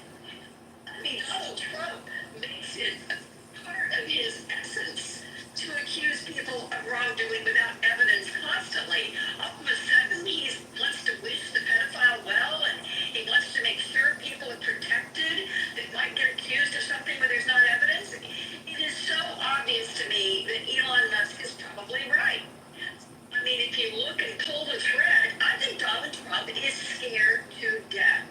That he is in those files, things that are going to come out in those files, and I think he's doing everything in his power to keep that from happening. And the fact that Mike Johnson is sending the people in Congress home for 5 weeks, we know appropriations bills have been done, and the government is about to shut down, and the government's not funded, and they have all this work to do. The fact he's going, please leave town, tells you all you need to know, because the Republicans want to vote to open these files. And Mike Johnson is doing everything in his power to keep them from being able to vote, to do exactly what the Democrats have moved to do, is open the files. Well, the other problem is this isn't a Washington story. It's not like they're going to go home and get away from the Epstein murder. This is something that has lived and fermented and reproduced and metastasized online and in the manosphere. People are going to go home and they're going to see their constituents, and their constituents are listening to the same thing that they've always listened to, which is people and hosts and influencers who believe that Trump is covering up the Epstein files. Tara, I know you spent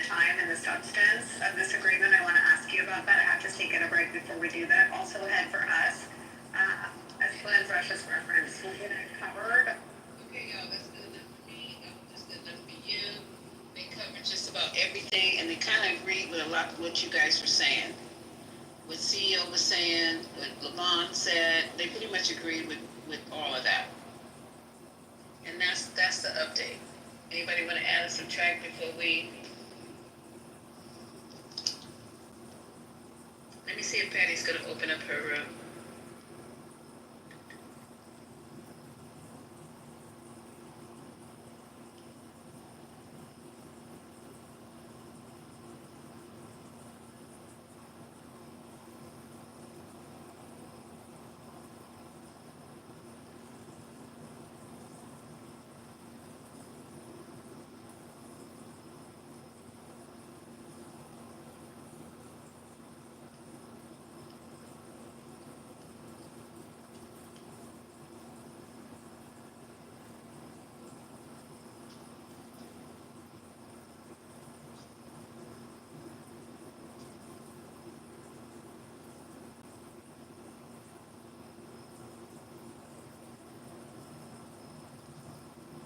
Any of the mods still on the stage? Hey, yeah.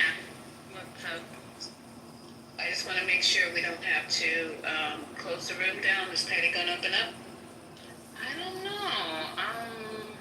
I don't know. I don't see any activity in the politically correct chat. Yeah, I got to put my glasses on. You know, I don't be knowing what's going on. Okay. But I'm here. What happened last night? Did you overstay and then there's no replays? I have no idea what happened to the replays. I don't think it was overstayed. I think somebody shut the replays off. Okay. Yeah, because I always look and make sure that we have them so people can enjoy them, and then it identifies where we are or where I am on Clubhouse. So I try to keep those up. But anybody who wants to come up and comment, you're welcome to come up. I don't know if we're going to open up politically correct. It's already 5 o'clock. You know, I've been doing my, I've been listening to the replays. I'm like tapping my arms like a crackhead. So. Oh, you decided to get the fix? Yes, that's right. I didn't get my fix today with the replays from last night, so I don't know what happened. But I was in the room yesterday, but I went to the movies. Wow. Came back, was listening to y'all argue. It was very entertaining.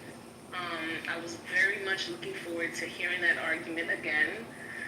And it's gone, so I'll do my best to keep these replays. I don't know when we opened, but I'll try my best to make sure these replays don't disappear. I think we opened up at 8 o'clock this morning. Thank you. You're far too kind. I'm gonna do what I'm gonna do. I like a bit of mess, you know? Keeps my work day going. And I don't know how happy I am that the 420 is always associated with mess. I'm not really pleased with that identifier. I think it's the nighttime element, because I think if we open politically correct right now, it'll get messy. Right? So. Yeah. Well, I can hang out until you guys decide what we're gonna do, but I've got pretty much everything that's broke. I can try to go back and look and see if anything is breaking. I mean, the room is still a very large room, so I don't know how to proceed with it, because unless we get some people on the stage to help us out carry this thing down.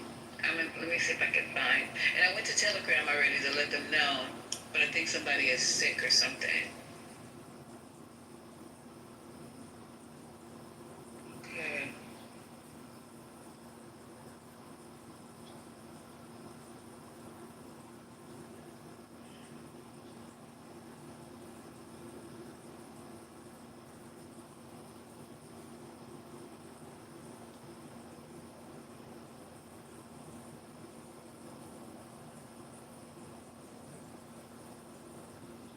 Pamela says thank you to you guys. She tweeted yesterday.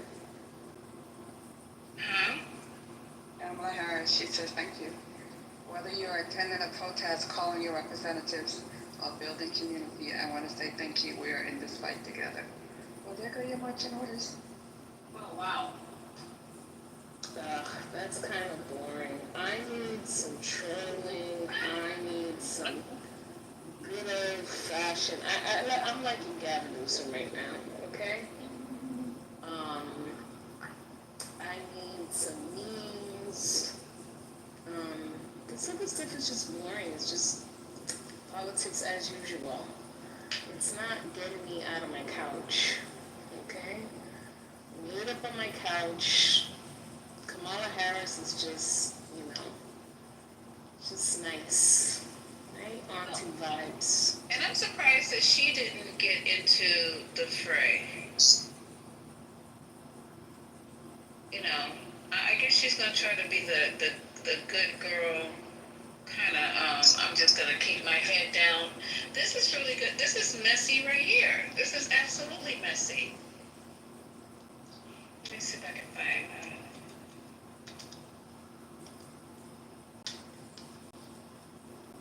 Let's see if I can find something else that you guys are not aware of other than that. And then too, the young man, I'm sorry, the young man, yeah, he is young, that died in Costa Rica. Oh man.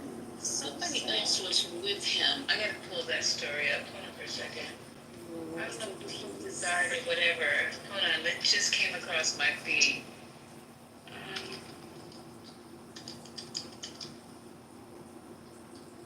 Okay.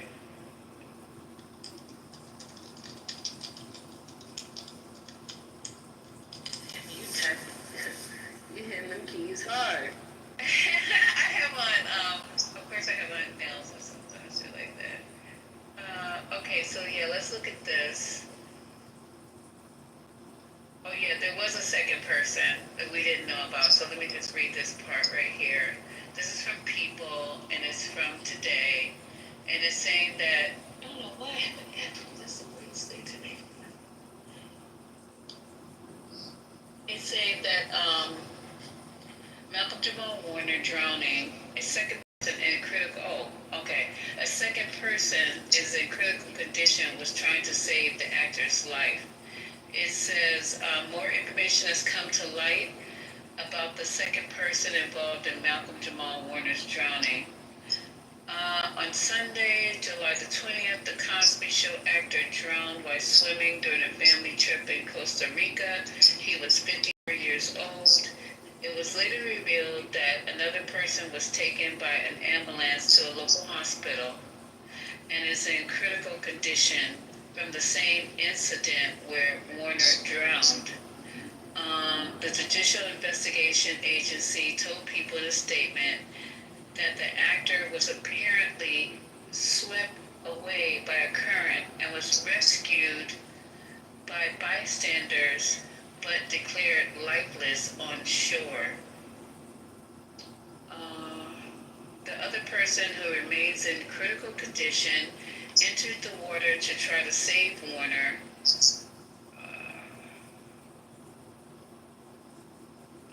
The second victim came in the water to help Mr. Warner. No information regarding the victim's identity has been shared. The spokesperson also confirmed that the other person had no personal connection to Warner, but was on the beach and decided to help. The investigation is still going on. God bless that person. Costa Rica Red Cross previously told People that they attended to 2 male adults after receiving a report of a water-related incident around 2 p.m. on Sunday.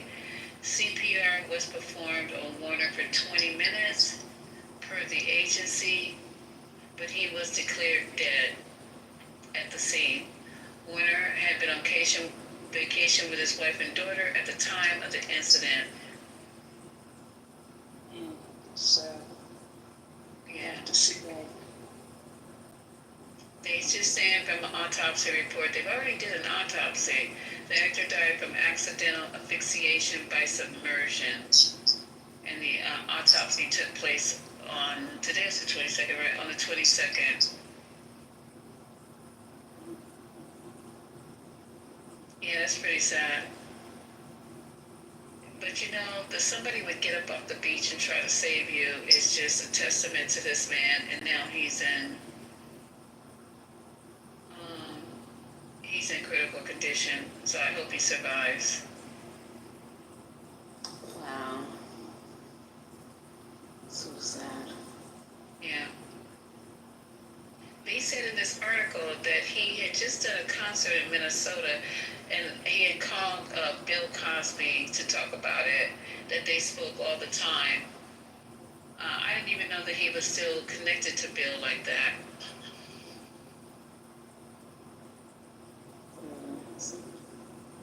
Yeah, so there you go. Let me see what else is going on, y'all. We had one Trump congressman resign, so now there's a seven-member majority with 4 seats open. Unfortunately, he's in Tennessee, so I don't know if they have any chances of picking it up. Wait, one Trump congressman? Yeah, a Republican. His last day is, I think this is the name, Mark Green. And now there's only 7 members. See, that's why they're working furiously to redistrict these districts. But that's what we do in District 2. Why is the DNC so damn ethical and shit? We need to stop being so fucking ethical and high and mighty and oh my god. No, we need to cheat. Alright? This is the American way. That's how you get ahead. Let me tell you something. We're the smarties in this room, right? All the people that we let cheat off our papers in school and shit because we weren't gonna snitch on them, guess what? They're running they're running everything right now. Right? And so you have some Isn't Newsom and Jeffries saying that they're gonna call to redistrict New York and California? I don't know, but they need to do that shit. That's what I think heard. they're calling for that. Yep, they're calling for that, and the Republicans is alike, and I think they said, well, you guys are doing it, so that's your wish right there, so I had to find an article. I'm pretty sure that that's what they're proposing. Okay, so somebody else died, but this is Ozzy Osbourne, if you guys know who he is. He died. Black Sabbath. Yeah. You remember when his daughter was like, who's gonna clean my toilet? In response to I can't get child, you raised a freaking piece of work. You raised a piece of work. Yeah. That was vile. That was really vile. She's like, you know what it means? Like, yeah, you're a piece of shit. I see the head of FEMA Urban Search and Rescue just resigned. So he was disgusted over the delay in the Texas flooding. Well, I mean, I'm glad some of these people got some. I don't know if they're being forced to resign or they got some conscious issues and they're going ahead and do what they need to do. But whatever the situation, I'm happy for it.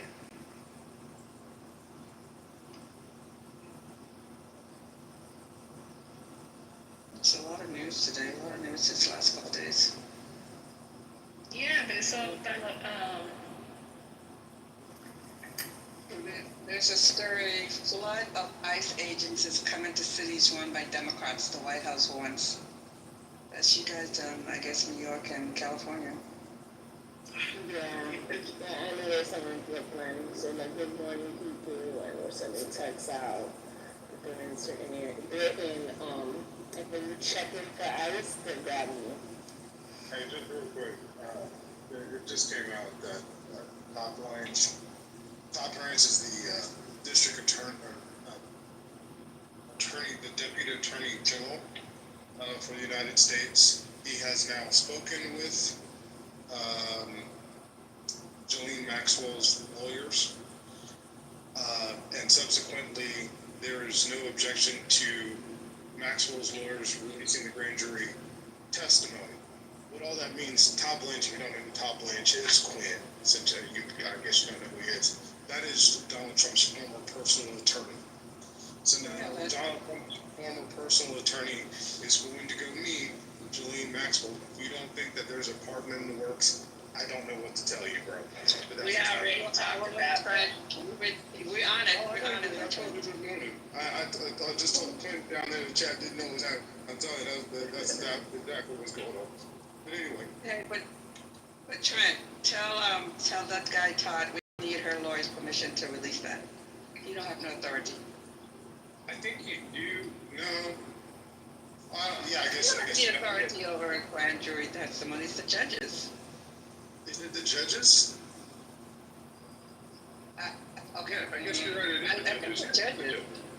Yeah. Why did they move? Well, who knows what they're doing? Which is the excuse to bring them to talk to me. Yeah, you're right. Man, listen, if he pardons her, listen. I just listened to an interview. I thought I was in the room and y'all were playing it, and then I realized that it's on in my car. But anyway, Jake Tapper just completed an interview. I didn't know this, that Pam Bondi was the AG for 8 years since 2011. So she was the AG in Florida when the charges came up on Epstein, and she could have interviewed those witnesses and done some other things, and she did nothing. She had no interest in it while she was the AG in Florida. And so and so up until last week or 2 weeks ago, she still had no interest in it, and now all of a sudden, here we go. So it's just she didn't care about it. Nothing to do anything. Hold on, listen, I just read it, because maybe this can help somebody.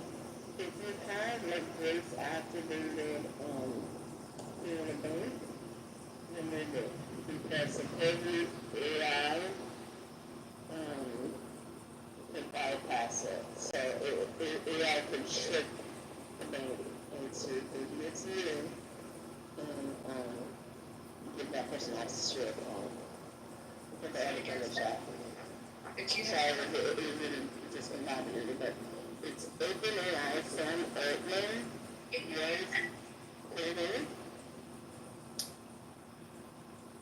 Can you hear her? Okay, so let's put another thing. Because I have my raggedy AirPods, my other AirPods are charging. Okay, can you hear me now? Yeah, that's better. Okay. So OpenAI Sam Altman warns of AI voice fraud, crisis in banking. You know how like sometimes you can set up your online banking to give you access with your voice? Right. So I would turn off that feature. If your bank has that feature, I don't have that feature on. Right? They can easily get your voice by scam calling you, getting you to say something, and they can now create voice printing, right? They mimic your voice. This is getting out of hand. I can't trust anything. From India that call you and they hang up, they don't say shit. Like you say hello or whatever. Yeah, they're looking to clone your voice so that they use it in. So there's not a whole bunch of banks using the voice cloning, but it's being used sometimes to scam people. You're going to call from somebody that you think is your relative, they'll call one of the relatives, I should say, and say, Lisa's in trouble. I need money. My bond is $1,000. I need you to get me out of jail. Send the money here. Okay. Wow. Alright. That's not what I was talking about, but okay. That is what you're talking about. Voice call. It's fine. It's fine. But we can't even answer the phone. No. We won't be answering the phone. Scan likely, ignore it. Yeah. So, one other thing while we're waiting for some breaking news to come through. Did you guys hear about the porn star that killed those people? No. Hey, Mel.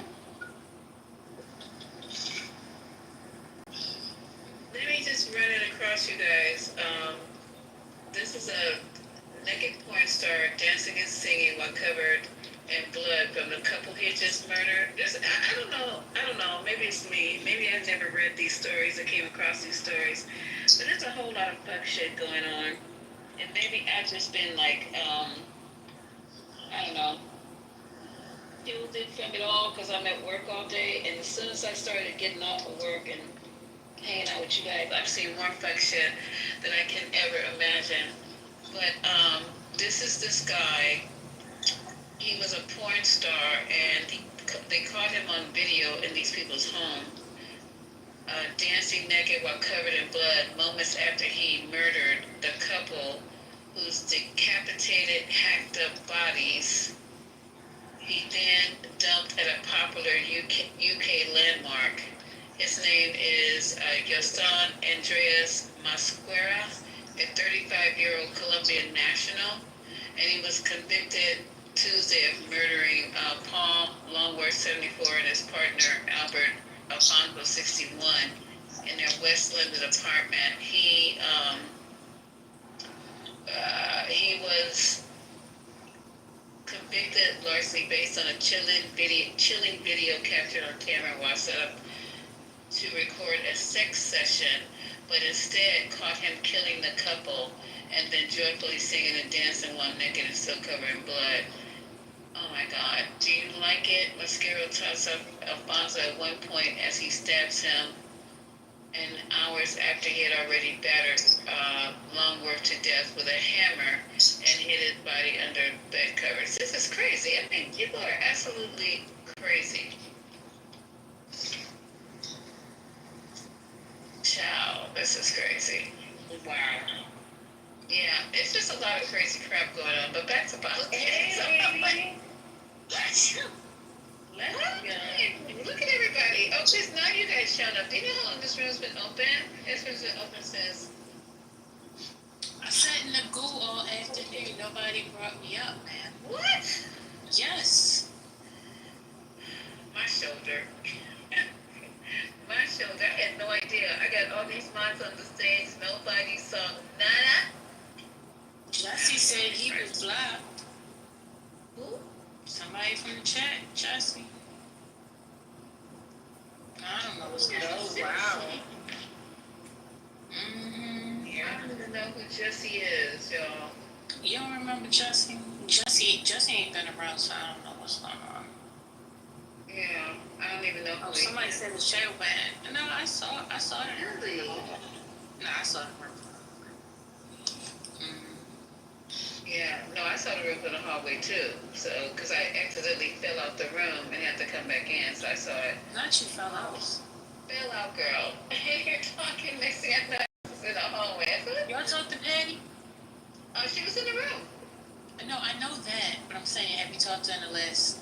I heard you saying that she was supposed to open up a new room, and you were taking the morning shift, and she was going to do the evening shift. I was asking, did you talk to her? No, I haven't. I've been in here just... Wait, so you said, I'm going to call Patty now. How long? That's what she said. So that... Wait, when did I say... No. Whoa. Hold up. When did I say that? Before or after? Because About 15, 20 minutes ago. Oh, no, I didn't call her. I got up and I went and used the bathroom and came back. I must have forgot. Y'all forgive me. You sleep. You sleep. That's what it is. You really need to take a nap. I do. But I think I need to take a nap too. So Sen asked if we wanted her to open up. You want Sen to open up? It's up to y'all. Do what y'all do. I mean, I don't know. Y'all gotta be there to support it because I ran the room by myself today, and I'm telling you, it's not even fun. You did an excellent job. Oh my God. Yeah, I have neck pain. I got one more thing to say though. You know, you guys, we let Trump get away with so much that it's starting to feel normal. That every time something happens, we just like go, oh well, that's crazy. He's crazy. And it's just become a part of us now. And he's only been in office how many months? It just feels like everything is just normal, all this stuff that's going on.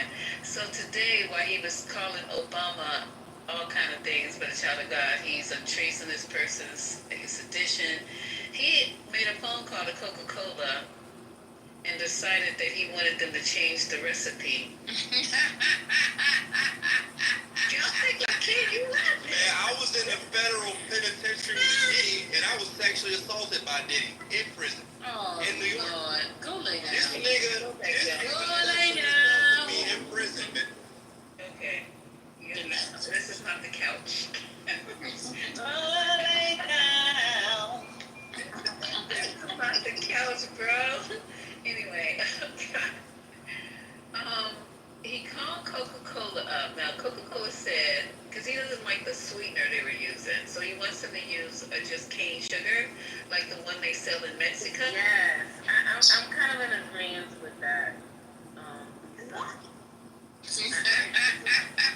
Mexican Coke. Now, Sam, what's happening, girl? Mexican Coke is the best.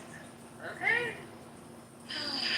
But it has sugar in it, and that's his problem now. He don't need to be drinking Coke. No, but it has natural sugar. Sugar cane is better than the Carol syrup. The corn syrup, Yeah, that corn syrup.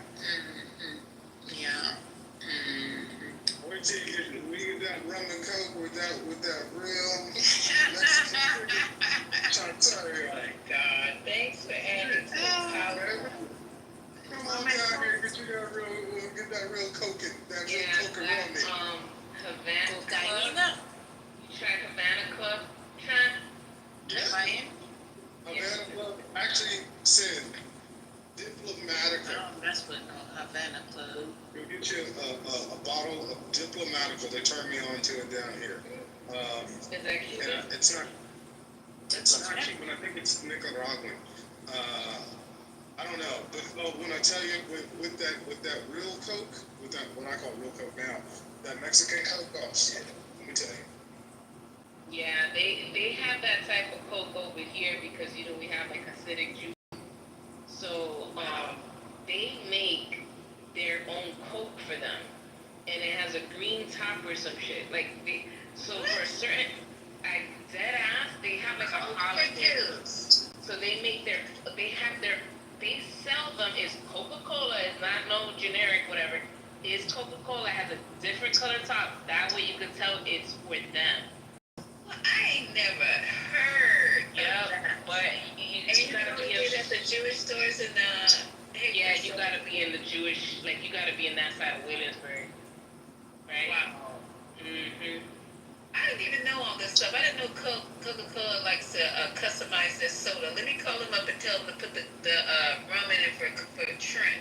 Just a clarification. The green top is kosher for Passover. Wow. Yeah. Oh, yellow. It's not yellow? Hey, Gemini. Yellow. Okay, it's finally, y'all Green is okay, green. gotcha. Thank you for that. They just left me in the ghoul all day. That was crazy. Oh, What? Are these people? oh my goodness, you too? Oh my I God. was sitting in the ghoul for an hour earlier, and then I just left. They blocked us out. Are you dodging them? Nah, you guys know. Y'all wildin' today. That's cool. I thought we was better than that, Lisa. We're like, It'd what's be the good? Geminis. It'd be the Geminis. Wait a minute. No. Is that why y'all did it? Y'all got something with Geminis? That's why y'all leaving us in the ghoul? That's what it is. That's what it is. That's what it is. Look, I don't know where Dap is. I had Dap and we didn't have to. I heard Dad jumping in and saving you a couple times. Yeah, I heard that earlier. He here now, but I heard he was here earlier when I was sitting in the ghoul. Yeah. I don't know what's going on because half the time I'm running these clips. I went in the kitchen. I tried to make some lunch. I tried to do this, that, the third because I do have to go to work tomorrow. So I was like, okay, so we switched time slots. So I said, okay, let me just try to work with it. And I got them on the stage. I knew April had to leave. She had a meeting that she said it was going to take like 2 or 3 hours for this meeting. And I figured, well, the rest of the people can handle bringing people up, and God only knows. I had no idea because it's like 120, 130 people. It's been popping all day. That's from It's been steady at 100. 96, it went down. I've been here. This is wild. How come y'all didn't say something in the chat though, for real? I don't believe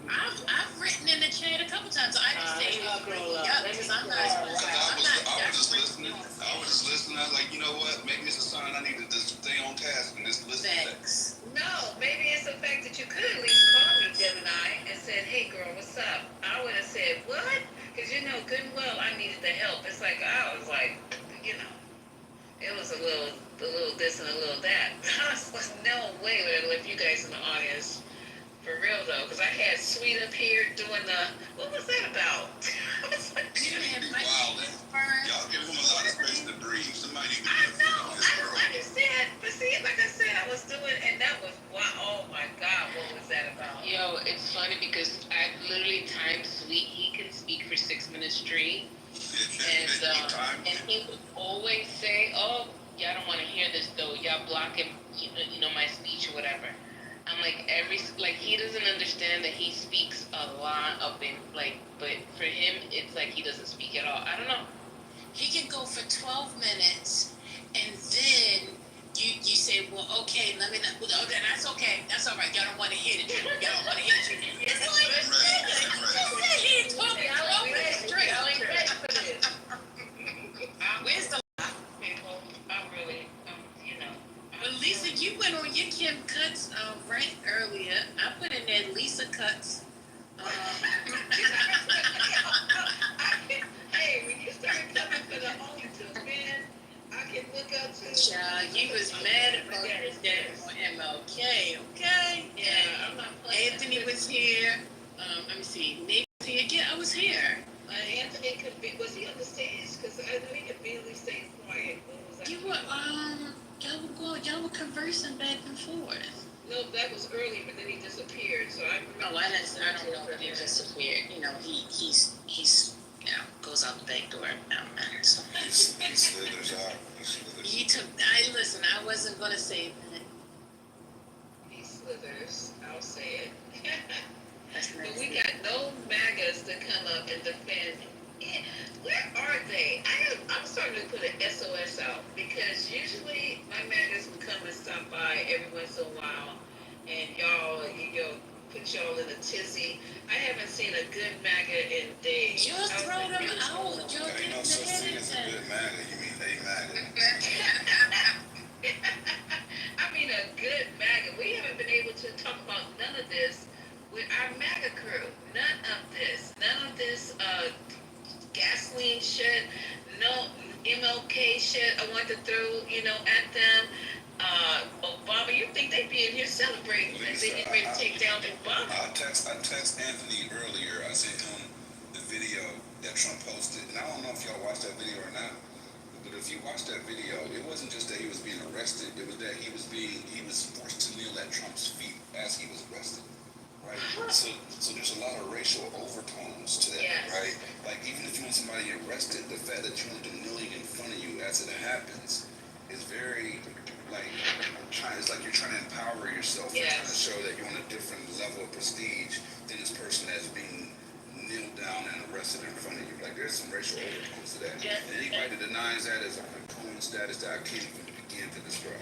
Jen and I, was there any response to the video from, That's crazy. That's crazy.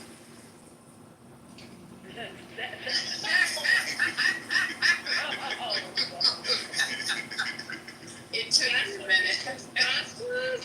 That's crazy. That's crazy. That's all the response. Yeah, I think they're enjoying this shit myself. You know what I mean? And they don't have no stands on it, no argument. They can't even twist themselves to come up on the stage and be challenged on it. It's just weird. Any other time, we have people in here, cackling and laughing. We have some insulting shit in the chat, and we got rid of those people. But, I don't know where our MAGA crew is. I'm starting to get worried. After he said that's crazy, I said he wants Obama, the black president, to bow down to him. Yeah. He literally had Obama kneeling at his feet getting arrested. It's not racial, though. This man has issues. No quality president will ever make that post. He didn't respond. No, exactly, right? Nobody would be on the world stage talking about another U.S. president the way this guy is dragging Obama. I just don't get it. And nobody says nothing. That's why I thought Hakeem was going to go out and maybe, what's the other dude with the bald head? I thought they were going to at least go out and say, you know what? You wildin', this is acceptable. We're not going to stand for it. We're going to push back. Obama's done nothing. Blah, blah, blah, blah, blah. It's been cricket. So now they're on vacation. I mean, because right now, I think people feel as though clearly something, okay? And if they go out and they speak on it, then guess what? Then the tide's gonna turn on them. Well, wait, who though? Who's gonna turn the tide on them? They're in The our same camp. person that's turning the tides on Obama. Well, see, we shouldn't care, First Lady. I'm sorry, I'm not going to jail, ma'am. I'm sorry. Well, I'm not gonna say anything like take him out or anything. I'm waiting on Jasmine. Jasmine gonna have to say the day again. I mean, Yeah. Jasmine gonna have to say the day again. Why is it always the black woman? She gotta come out and she gotta say what needs to be said, and we just whisper it in the dark. It's like, come on, y'all. For those that haven't seen the video, hit the chat real quick. I just dropped the link in the chat so y'all can see the video that Trump posted of Obama kneeling at his feet as he get arrested. And he was laughing at that. Well, it's even though it's AI, it showed him like laughing while Obama was being put down and in front of him. You know, that was something that really pissed me off as well. I mean, Trump was just being nice to him at the, what was that, the funeral? Yeah, they were chumming it up. Yeah, they were chumming it up. When was it? Jimmy Carter's from funeral. Yeah, they was kicking. He was all up and smiling all up at it. Trump was loving it. Yeah, he was loving it in the video. He was loving it because Nasty. He was loving it because Obama was even paying him any attention because we played too nice. If I was there, I wouldn't even look this fool's way at all. And then if he came up to me to say anything, I just would have walked off. Y'all keep playing with these people. Y'all keep playing with them. Keep playing with them. They don't have nothing good intended for us, so I don't know why we gotta keep pretending like we cool. It's like, I just want to see one person that can watch that video and justify it on any level on why it would be cool to try to pick another president who's actually a very good two-term president back-to-back times, no separation, without crying as he left office, right? Like, why would we try to put him in a negative light or try to take down any of his legacy when he contributed so heavily to the American society and to our culture? Like, why would we do that? Why would we stand behind that? come on.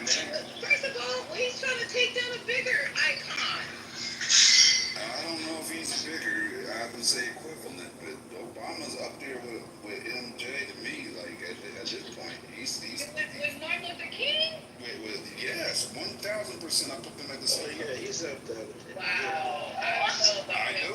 I think he had to say. I think Martin Luther was big on us being integrated and good on the civil rights movement, huge, but Obama represents hope to so many black youth that have never seen somebody that looks like them in that office ever in life. Nobody. We'd never seen that before. We dreamed of it. We thought that might be possible. A lot of us didn't even believe that was possible. But now we know it absolutely is. Right? Like, he definitely is paving the way and a groundbreaking, like, he just changed everything, in my opinion. His election and re-election shows a lot. Well, I know there's a lot of you on Clubhouse that will beg to differ. They go in rooms on it, so They can say whatever. He didn't do this for black people. He didn't come in there and make chicken half price if you got the African American breast. half price. Yeah. Patty? Is that Patty? So wait a minute, but that's the thing. I feel like we never get a chance to really look at things in retrospect. So what Gemini did was bring us from the past to the current now. And when we not compare, but just look at the actual impact that they both had, I think that's why it's able to view it in such a way to say that they both had an impact in such a historical way, if that makes sense. Lisa, That makes sense to me. It makes a lot of sense. And that's not to take nothing away from what Martin Luther did. Like, he is an amazing man. I don't care how they try to tear him down. I don't care what his faults are, because we're not going to talk about the Republican faults. We're not even going to do that. We'll be here all day, right? So regardless of whatever faults he had, what he did is amazing. And his contributions as president, people keep talking about, well, at least Trump is getting people out of the country. At least he's big on immigration. Obama was the deporter in chief, not Trump, without the controversy. right? And on top of that, he was a lot more efficient at it because he targeted the actual criminal element in the immigrants, right? 90% of his deportees were criminals for crossing over the border, right?